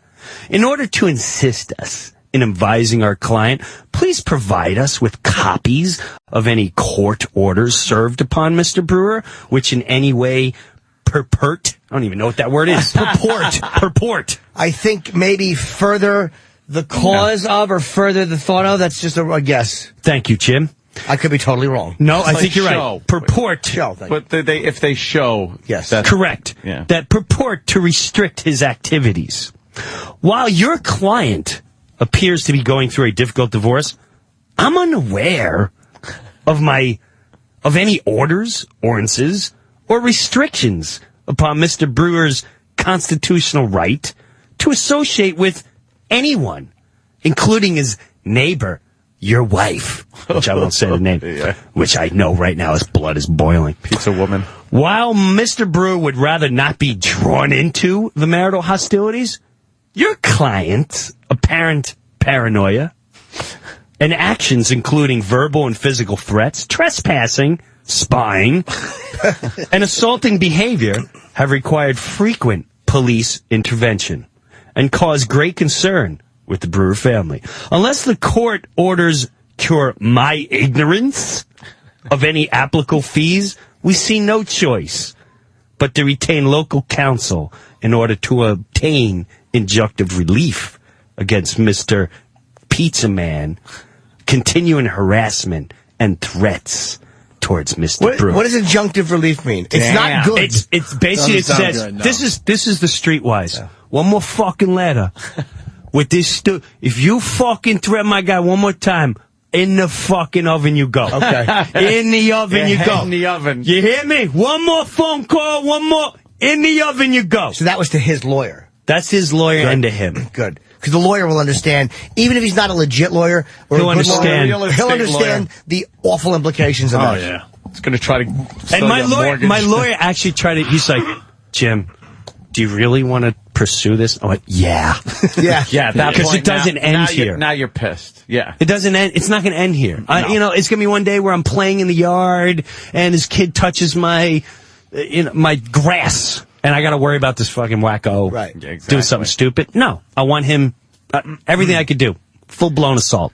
Done. You have to set up a barrier You've had of enough. protection I've around had yourself. enough. But however, if you love to have his pizza, search him in town. I'm sure you would love it. Yeah. It's fantastic. Good pizza, huh? It's not New York pizza. It's not Giuseppe's pizza. It's not Roma's pizza. Uh-huh.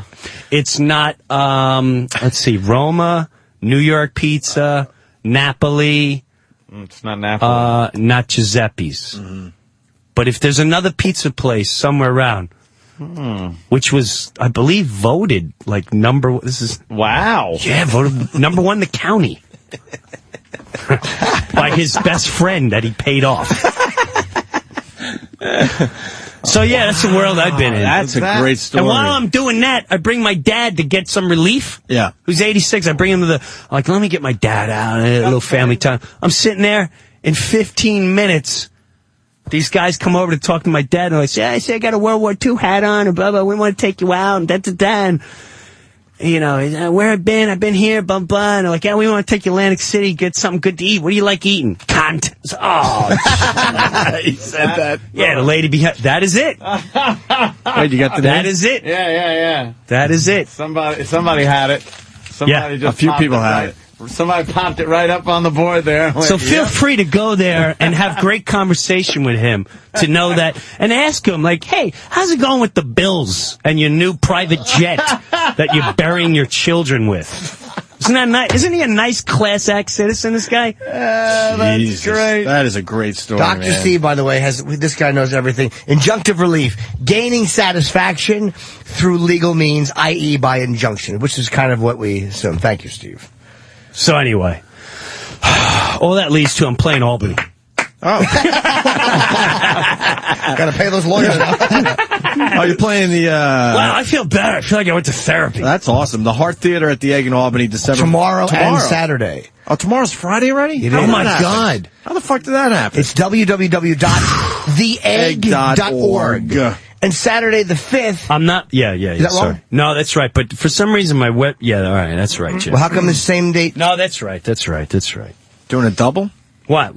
You doing you have two of them on the same day. Yeah, no, that's wrong. The Egg is Friday, Tarrytown is Saturday. Okay. Oh, the Egg is one Only show December on Friday 4 night. is Albany's. Tarrytown is Saturday at the Tarrytown Music Hall. And Friday the 11th, I was just there. The Wilbur Theater in Boston. You sell well there. I do very well in Boston. You do really good there. They have liquor now. So Blumenreich finally got his liquor license. He fought for it. You know what? Blumenreich fought and he was patient. So anyone that's gone... Did you ever hear the story? Cock. Yes. And they said, oh my God. Oh, yes, here's a liquor license. Here's your liquor license for that big, delicious gift, if we may. But one of the best venues around is the Wilbur Theater in Boston. What's the story? The story goes, someone told me this. Someone goes, supposedly, Bill, the guy who runs the Comedy Connection, he pissed off, the story has it, back in the days of Irish Mafia, there's like an Irish family that runs... Corned beef and cabbage guy? Just call him liver guy. Corned beef and cabbage guy. Nice. Okay. Runs most of Boston. Now, Bill comes along, pisses off corned beef and cabbage guy. Right. Now, 20-something years later, Bill goes to corned beef and cabbage guy thinking, it's all under the bridge now. He buys, or he takes as a lease, like a big, long 20-year lease from the corned beef and cabbage guy, the Wilbur Theater. Now, with that, so he redecorates the place, and first it's See like... where this is going? Yeah, first it's like, he puts these new seats in. He goes to get his liquor license, and they're like, we're having trouble getting a liquor license. It's a little tougher than we anticipated. We're going to have to wait another 4 months. But my big opening, 2 weeks before the opening, we got a problem. Apparently, this is a historical site, and you put new seats in. Can't do that. You're going to have to rip them all out, put the old ones in.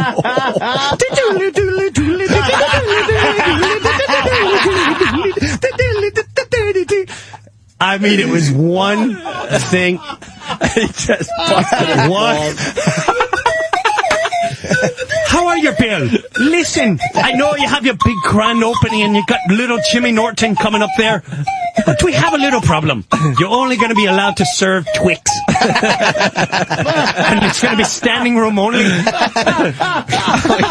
Oh, he got Bill good. That's fantastic. Did he fuck him? Oh, he fucked for like a year straight. Oh, that's going to cost you another 50 grand. Sorry. A little payback from 20 years ago. Sorry. Nice. Compliments from Aunt Casey. They can hold a grudge.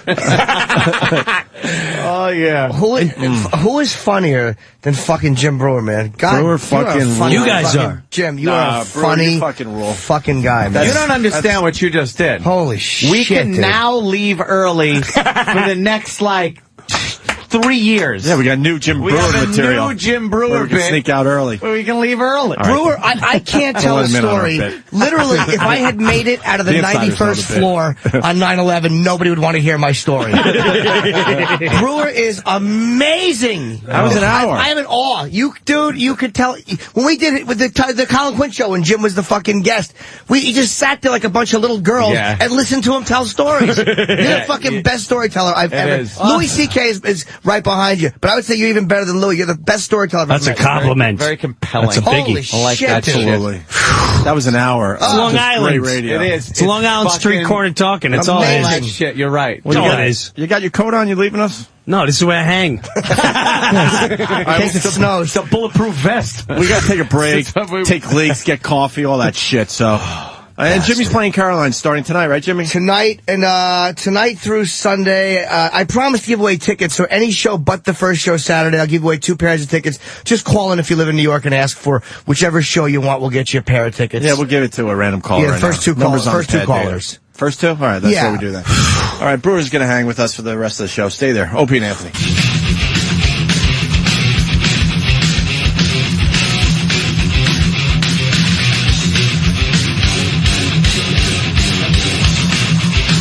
Checking out the Opie and Anthony show. Yeah. Our old pal Jim Brewer's in studio. Hilarious, man. Oh, my God. You gave Glad us, you guys think it's funny. you gave us an hour off right there.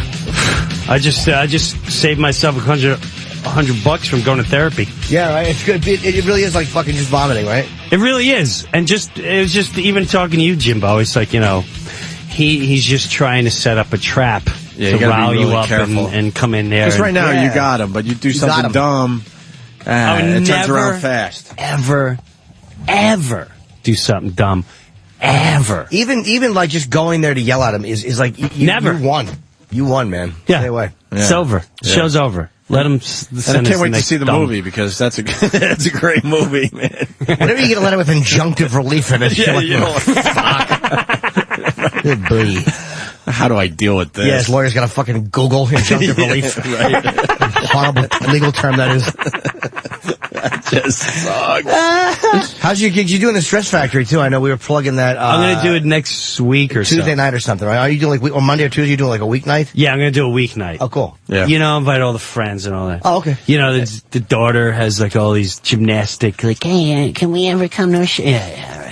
A show. It's the worst when people want to come because then you have to do material that they're going to enjoy. Like, I hate when people want to come see me at the cellar. It's like, I want to work on material. Yeah, not the cellar. I don't want the pressure of being. Yeah, that's the place where you work out your shit. Yeah. Right? Yeah. Hey, Ozzy's birthday, Jimmy. Come I on. know, I didn't What do you got know. for Ozzy? 61 today. I didn't bother him. I'm a big fan of Jim. You like Norton there, Ozzy? He's fucking guy. He's the best comic actor. I would be happy once if he just walked in one time and remembered that he had met me before. I am of no consequence to Ozzy Osbourne. Did he meet you? Many times. Oh, yeah. So he knows you. Sharon and Jimmy are tight these days. I know Sharon. Email I was stuff, invited text. to tribute him. There was only four Oh, of you us want to that hear tribute him. something that Norton No. did for, What? Yeah, We I haven't want to seen hear. Brewer in No, a you while. don't. No. Yes, I like the rock Norton, we stuff. haven't seen Brewer Can I in at a least while. explain what it is? Well, Yeah. you can explain it afterwards. No. No, He has to know. no. Why don't we just play it and then Norton can explain? Is it faggy story? I'll swap no, faggy Brewer. stories. All right, Right now, I'd be prouder if there. This is Jim blowing a bunch of people. I'd be prouder if they were playing that. Just listen Dude, to I've this. got these stories. Don't worry about it. Listen to this, and then we'll trade faggy stories. All right. This is great. This is what Norton did for Ozzy, which I think is wonderful. Are you ready? They were great. Come on, you motherfuckers! It's in a Barry Manilow concert. Are you ready? It isn't. Look how red Jimmy is. Let me hear you make some noise!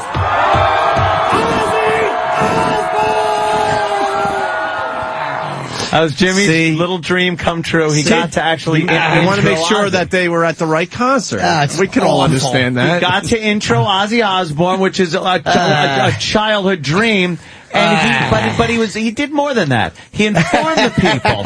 He let the people know that it indeed was not a Barry Manilow concert. I just should have named a better band. I'm not a good yeller. Where was this? I'm not a good yeller. That was in L.A. That was at the Sunset Music Festival because I was invited to tribute. There was like four of us that got invited to tribute him. It was myself, Billy Bob, Thornton. Yeah, and Slash and one other person, Henry Rollins. So I was one of the people they invited to tribute him. Sharon asked.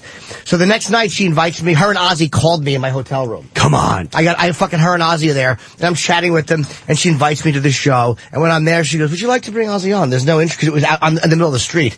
So I was like, "Yeah." But any showbiz experience I ever had, anything that ever made me cool, I literally was 14 years old and had never talked to an audience before in my life. Dude, let me tell you something.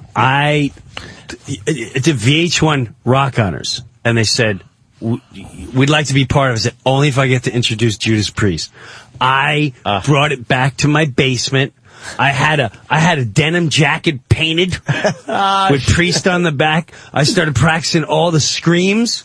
And so when I went out there, I don't care. I really don't care. As a matter of fact, I'm sure everyone poked fun at me because I went out there, I'm like, are you ready for the metal? And I'm trying to scream as if to look to Halford like, just want to let you know I'm on your tail. Yeah. Anything happens to you, I'm in. I'm in. I just want to let you know. So I'm expecting it. So not only that, I'm going to run you out of the band.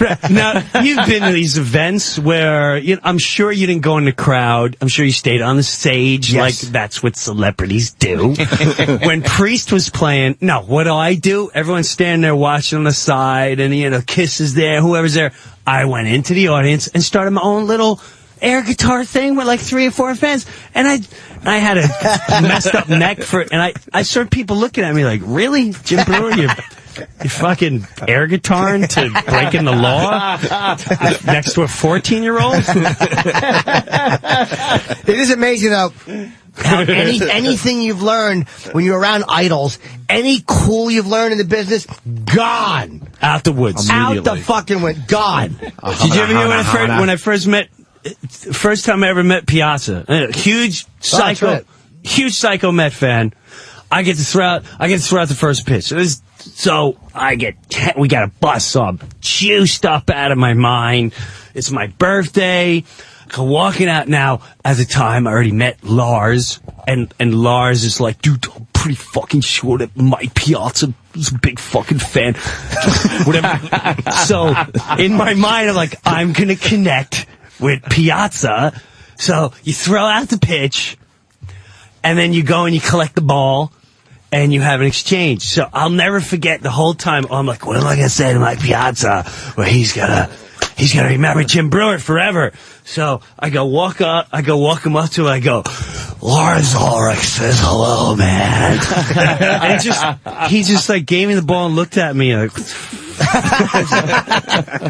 was that? What the fuck? And then I saw him years later.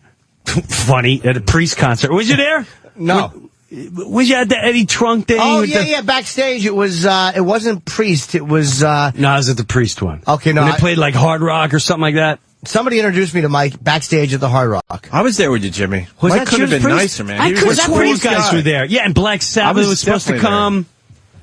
I was back. I'm pretty sure. We wait hung a with minute. Piazza I once. could have sworn I saw like Florentine and Yeah. That was the night. I didn't remember that was Priest.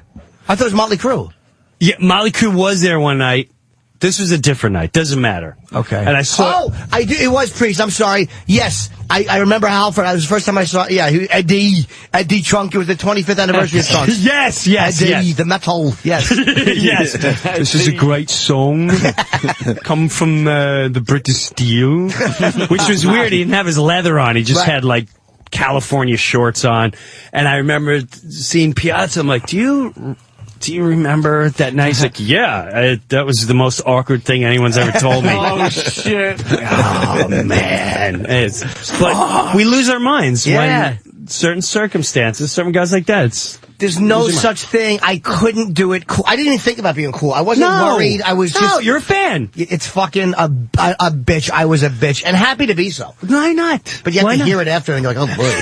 You want to hear it again, Jimmy? No, I've heard it a lot of times. It's on my outgoing Are you answer sure, machine. though? So many You all right? They were great, though. Come on, you motherfuckers! This is a Barry Manilow concert. Are you ready? Boo for Jim. Boo for Jim Norton. Boo, Jim.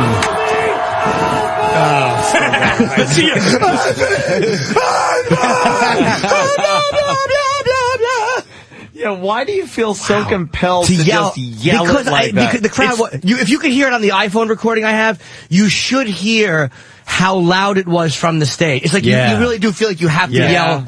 You have to yell. Do you think it's one of those situations like, then we're going to take Lang Washington, and then it's Washington, D.C.?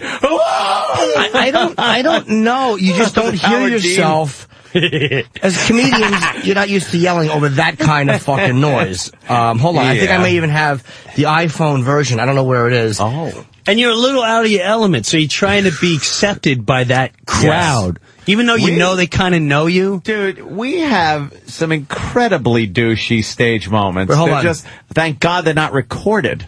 Let me see. Where is it?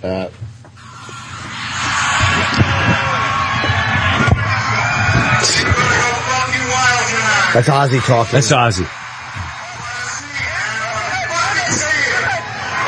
They're telling me to go out there? Go. Ladies and gentlemen. I had to follow Ozzy yelling.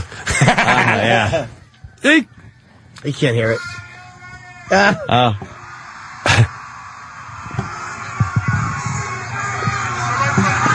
I heard it ain't a very Manilow concert. But listen to them. I can't listen to the rest. But you really, you can't hear. I couldn't hear myself talking. They were fucking screaming so loud. Yeah. This is a great time Fucking Jim Norton's here. He's gonna blow it out of fucking water, Sharon. He actually, I was backstage talking to her, and all the people that ignored me before, because she was talking to me a lot, were very nice to me, and it was great because he walked by, and she goes, "Look who's here," and he walked over, and he slapped my face. I was very happy. What's going on, Jim? He didn't recognize me. He just probably would have slapped me. Little Jimmy, you know him. Who the fuck is him? Why is this guy here? He just keeps looking at me. That's freaking awesome. Yeah, well, happy birthday to Oz, 61. Yeah, fucking 61 years young. I should say the funniest thing was the reality show when which really was the first real reality show. Absolutely. Yeah, she said it was never a take two. Bullshit. It was never a take two. I mean, they really did. That was the original great reality show. And that one, there were two ones that were hilarious. The one she's going, "You're going to play," I forgot what city it was, like Cleveland. She's like, "You're going to do Cleveland." And he's going, I can't do it, Sharon. I'm too fucking old, and I'm not fucking playing Cleveland. Like, Ozzy, you go from here to there. He's like, "I'm not fucking doing it," and that's that. Cut to, "What's up, Cleveland?"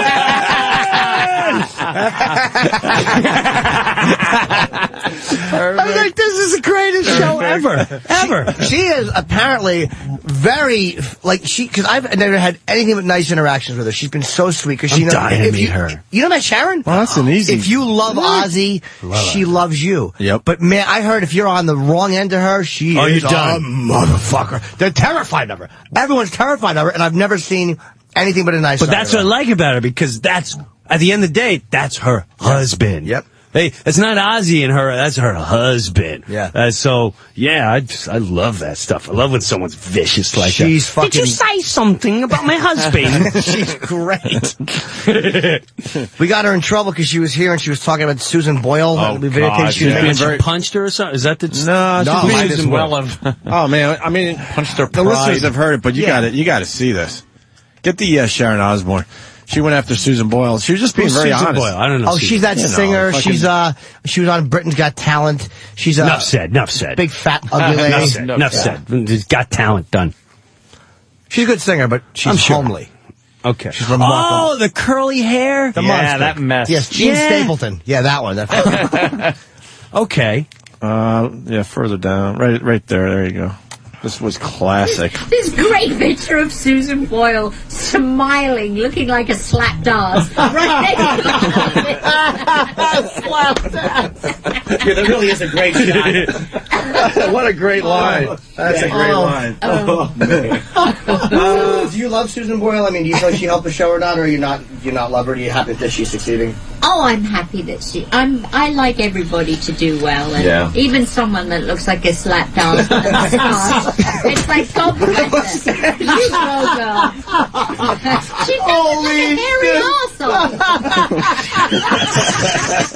I don't know why they try to clean her up. I mean, don't know. keep her how she was. That is fantastic. It's kind of hard to spin that. What did you mean when you said she was a hairy asshole face? It was a spiritual comment. I didn't mean it to be taken in a bad way. And she is a lovely thing. I would hope so. Followed by God bless her. You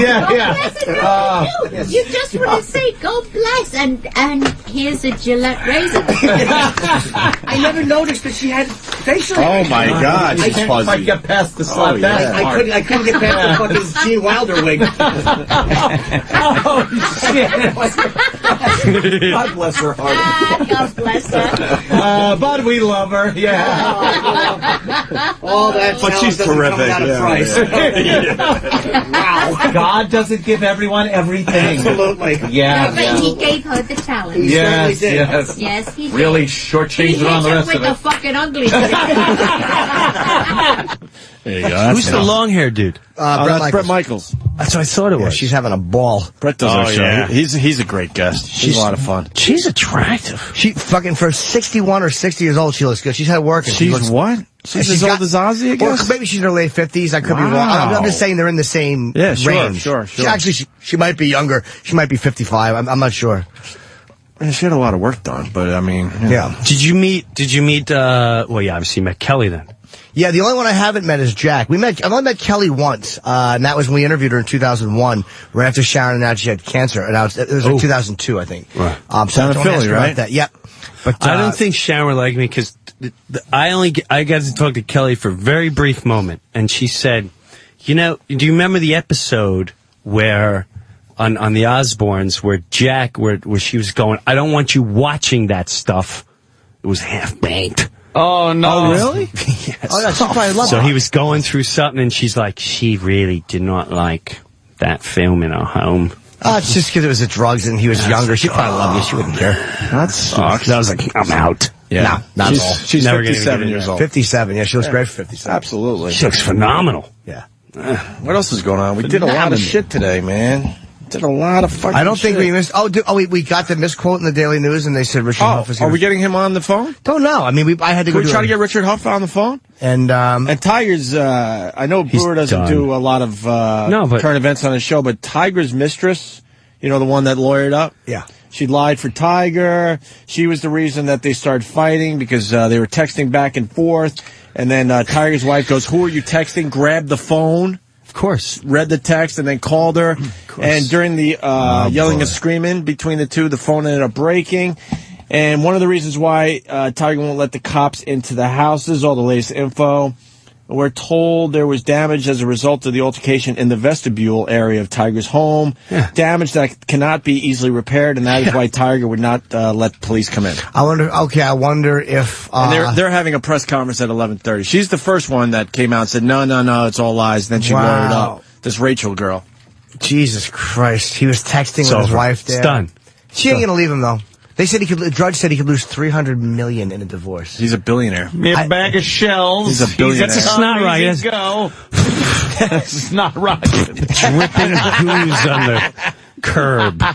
Well, they have a prenup for $60 million, but it doesn't matter when there's kids involved. The fucking, I don't think prenup will cover the kids. This is Paul McCartney territory. Yeah, that's that. Well, he kind didn't of have money. one. He didn't have one. He just knocked her up and said, "Here, whatever you want." What a fucking dumbbell he is. What a monumental dumbbell. Let it be, let it be. She's got to let it be. Yeah. What let a it be. fucking fool. Can you imagine? How long are they married? 4 years. 4 years. Here's 4 years. Here's $50 billion. Oh, Jesus. You think she was really going to stay, huh?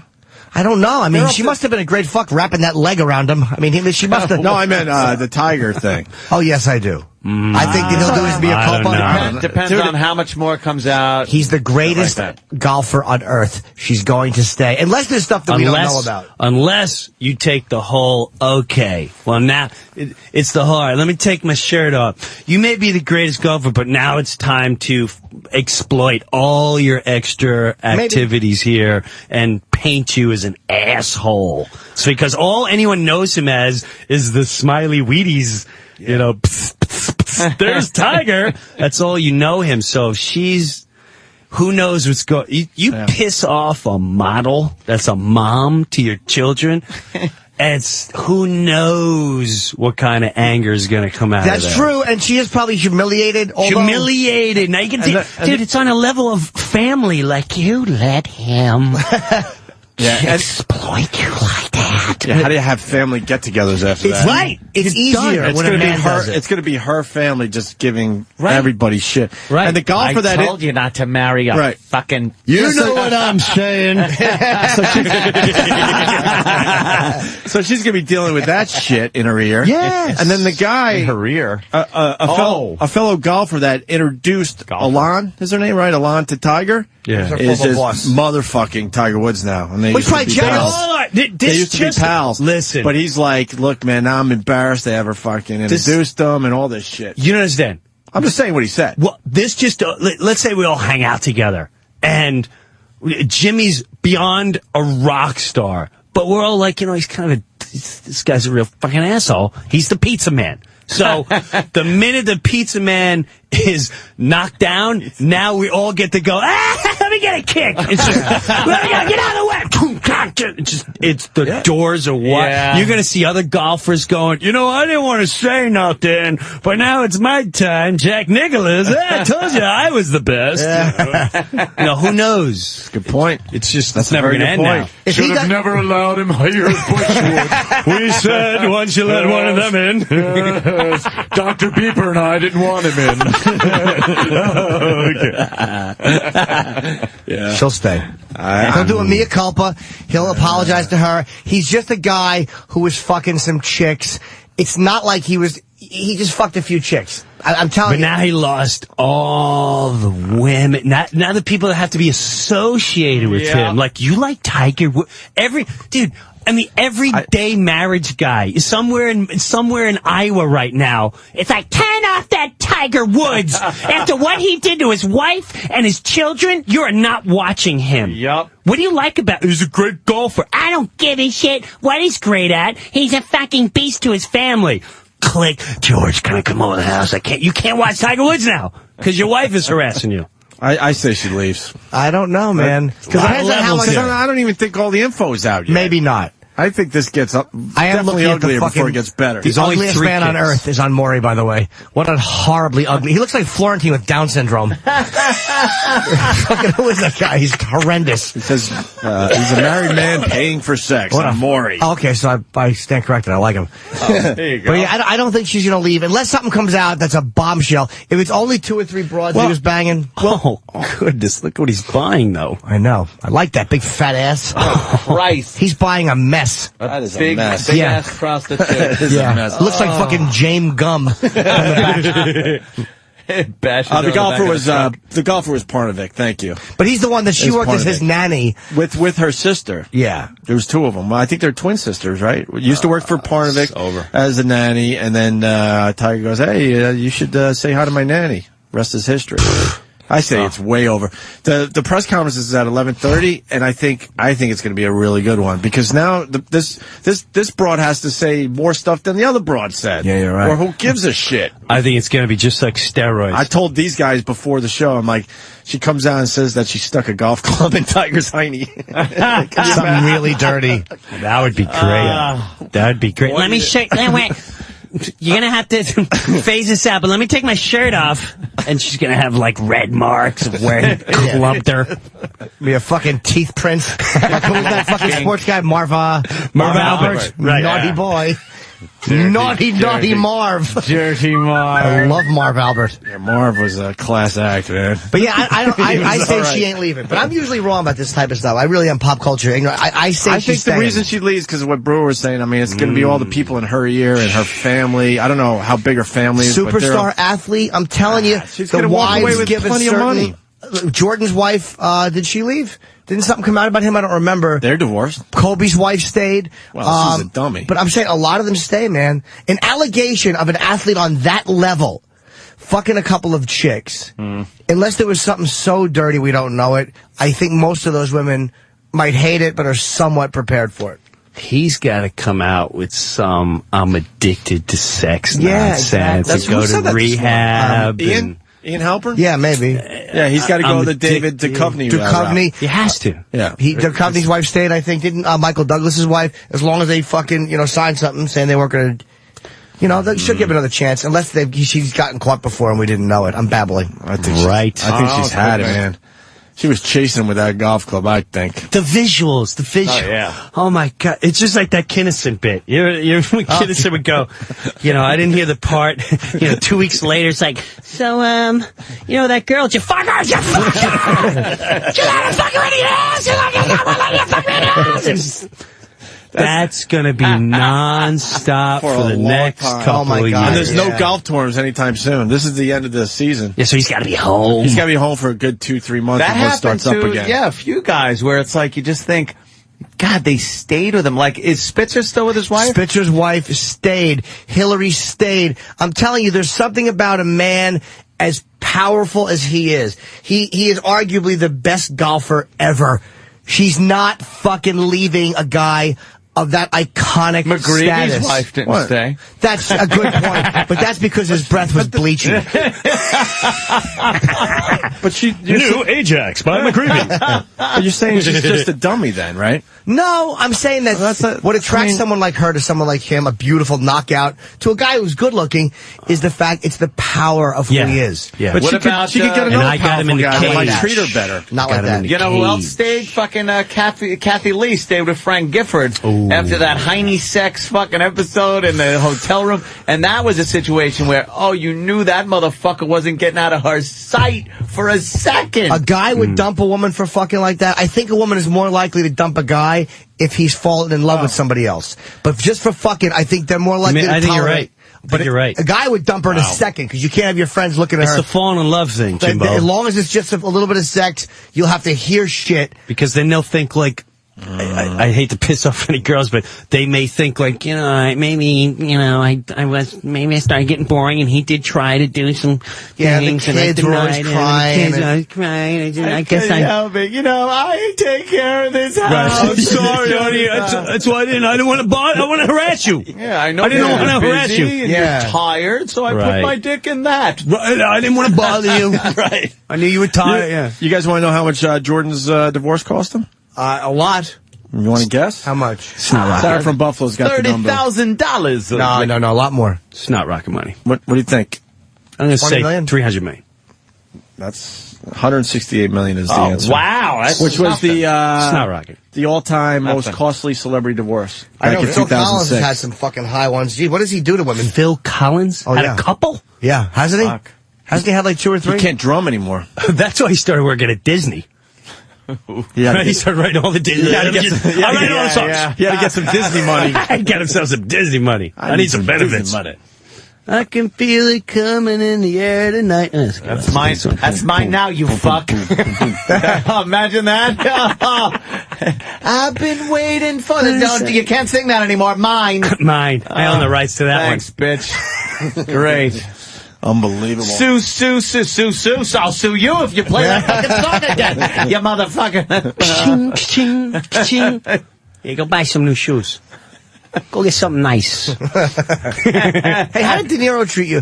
I met De Niro one time. He wasn't he just blew me off for a picture, but he didn't want everybody to start asking him. How was he when you did SNL with him? He, I'm very jealous of that. First of all, all right, well, this will make you feel better. I didn't meet him at all up front before they came on the show. Was that a real surprise? They didn't tell you ahead of time? The real surprise was the dress show. What happened was Pesci came on and he said, which I was flipped out about, and I told a story before where he scared the shit out of me. He scared the shit out of me. I thought I was going to have to pay him like money for the rest of my career, because he met me on a Friday night. He wanted to meet me Friday in the green room. So I go in the green room, and he goes, first thing he said, he's like, "You going to thank me for giving you a career?" And but he said it with such menace. And then he went this whole thing about, are you Italian? Then why do you say Guinea and Wop and Dago when you're not even Italian? Like, that don't bother you? And he went this whole thing about his family, and you portray me as an animal. I don't care what anyone says. To this day, I think he was dead serious. And wow, I almost broke down, and I was like, I apologized, and I said, I will forget the sketch. This is how the things turned around. I said, Mr. Pesci, I watched Raging Bull, and I said, this is the greatest movie I've ever seen in my life, and I just started imitating you because I'm a fan, and I watched you in Easy Money and every film you ever did after that, and I never meant any disrespect, so forget the sketch. That's not what I ever meant. And I said, if you listen to the sketch, I never call an Italian a name. The sketch goes, I get pissed at the other guy going, what do you think, I'm some kind of crazy guinea over here? What do you think, I'm some kind of... And he goes, yeah, I know what the sketch fucking says. I know what it says. So I'm like, I just want you to know. I said, so forget the sketch. We'll never do it again. He's like, the fuck? I mean, we're fucking here. We're doing it. I'm busting your chops. I'm busting your fucking chops. Oh, shit. But I don't think he was busting my chops. But this is the best part. This is what you like. He goes, now listen. He goes, you tell me how to fucking, we go up there and you tell me what to do. Bobby don't do no rehearsing shit. We don't do no dress shit. You tell me, I tell Bobby, he comes do the real show. He goes, you got a problem with that? I said, no, I don't got a problem with that. He goes, I already talked to Lorne. So as soon as he left, I ran to Lorne Michaels. I'm like, Lorne, he said, De Niro's not coming. This is when I knew how powerful Lorne was. He said, he'll be here. I went, I'm just telling you, he said, he's not coming. He'll be here. Now, Lorne's a powerful dude. Powerful dude. The dress show, De Niro's not coming. It's announced. He didn't know the show was live. He's not coming. He's backed the whole thing out. But Pesci's still going to come. So now they dress up Daryl Hammond as the fake De Niro. I'm like, so me and the writer are like, you can't have me and Colin Quinn as I'm the Pesci, Colin's the De Niro, and then have the real Pesci come out with another fake De Niro. Yes. Just have Pesci come out. Like, until like, no. And right down to 1 minute to go. I look over, I see Daryl dressed up, and I'm like, this is going to be the dumbest sketch in the world. It's so stupid. It's ruining 30 seconds. I swear to God. I looked at Daryl. I'm like, Daryl, he's not here. And he's gone. He's not here. Yeah. That's exactly Daryl. He just summed up Daryl Hammond's spirit. Right. So the sketch starts, and I literally look to the side. I see Pesci, and I see freaking Daryl dressed as De Niro. And I went, a full-blown depression. Yeah. The dress show, they're filming. I'm like, hey, it's Joe Pesci. I half-ass it because I'm like, this ain't gonna go. And then all of a sudden, I'm like, that's it. I'm Joe Pesci. I hear, oh, and I turn around and it's fucking De Niro with his cap. And I'm just thinking about it. I'm getting giddy. And I looked over and he's glaring at me, Jimbo. He's looking at me and he's going like this. He's doing that famous nod. Now he comes over. The first line he's supposed to say is he's supposed to look at Colin Quinn and go, "Who are you supposed to be?" That's all he's got to say. Well, they come walking over. Pesci's like, I see you. Everything out of his mouth. 10 fucking minutes. All of a sudden, there's silence because De Niro's not doing his line. And he reeks of wine. Totally reeks of wine. So while he's standing there, he's kind of not paying attention. And Pesci looks at him, and De Niro looks at him, and he's like, what? And Pesci goes, yeah, fucking lie. And he gives him an elbow, and then De Niro literally goes like this. Oh, sorry. Who are you supposed to be?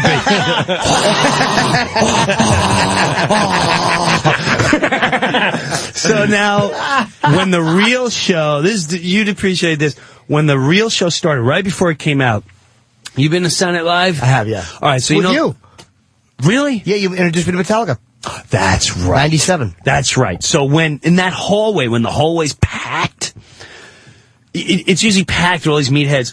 Pesci and De Niro come walking down the hall. I've never seen this ever happen in the history of Saturday Night Live. Everyone's gathered around the monitors. They're in the hallways. All of a sudden, silence, and they parted like the Red Sea. And just De Niro and Pesci real quietly walked by everyone, and De Niro's looking at them. I don't. And no one said, Mr. Pesci. They just walked by and walked to their green room, and as soon as they went away, it was like this, holy shit. Yeah. And then everyone went back to buzzing.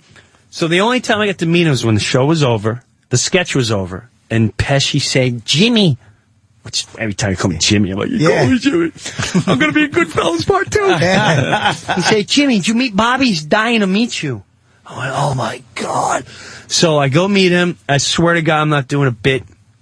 He's just staring at me, and he's going, you're good. You're very good. You're very, very fun. Very good. I said, can you sign my Raging Bull tape? Go ahead. Go get tape. I get the tape. I bring it down. He writes, to Jim, a real good fella. That's great. And he goes, you're good. A real good fella. He did that whole thing. You're good. And when you got problems with that pizza guy, you call me. You call me. Bag of rocks. Great, dude. Bag of rocks. So, and you appreciate this. I wanted to give a thanks to the two of them. So I called their assistants, like, what can I do to thank these guys? The Pesci's like, he loves cigars.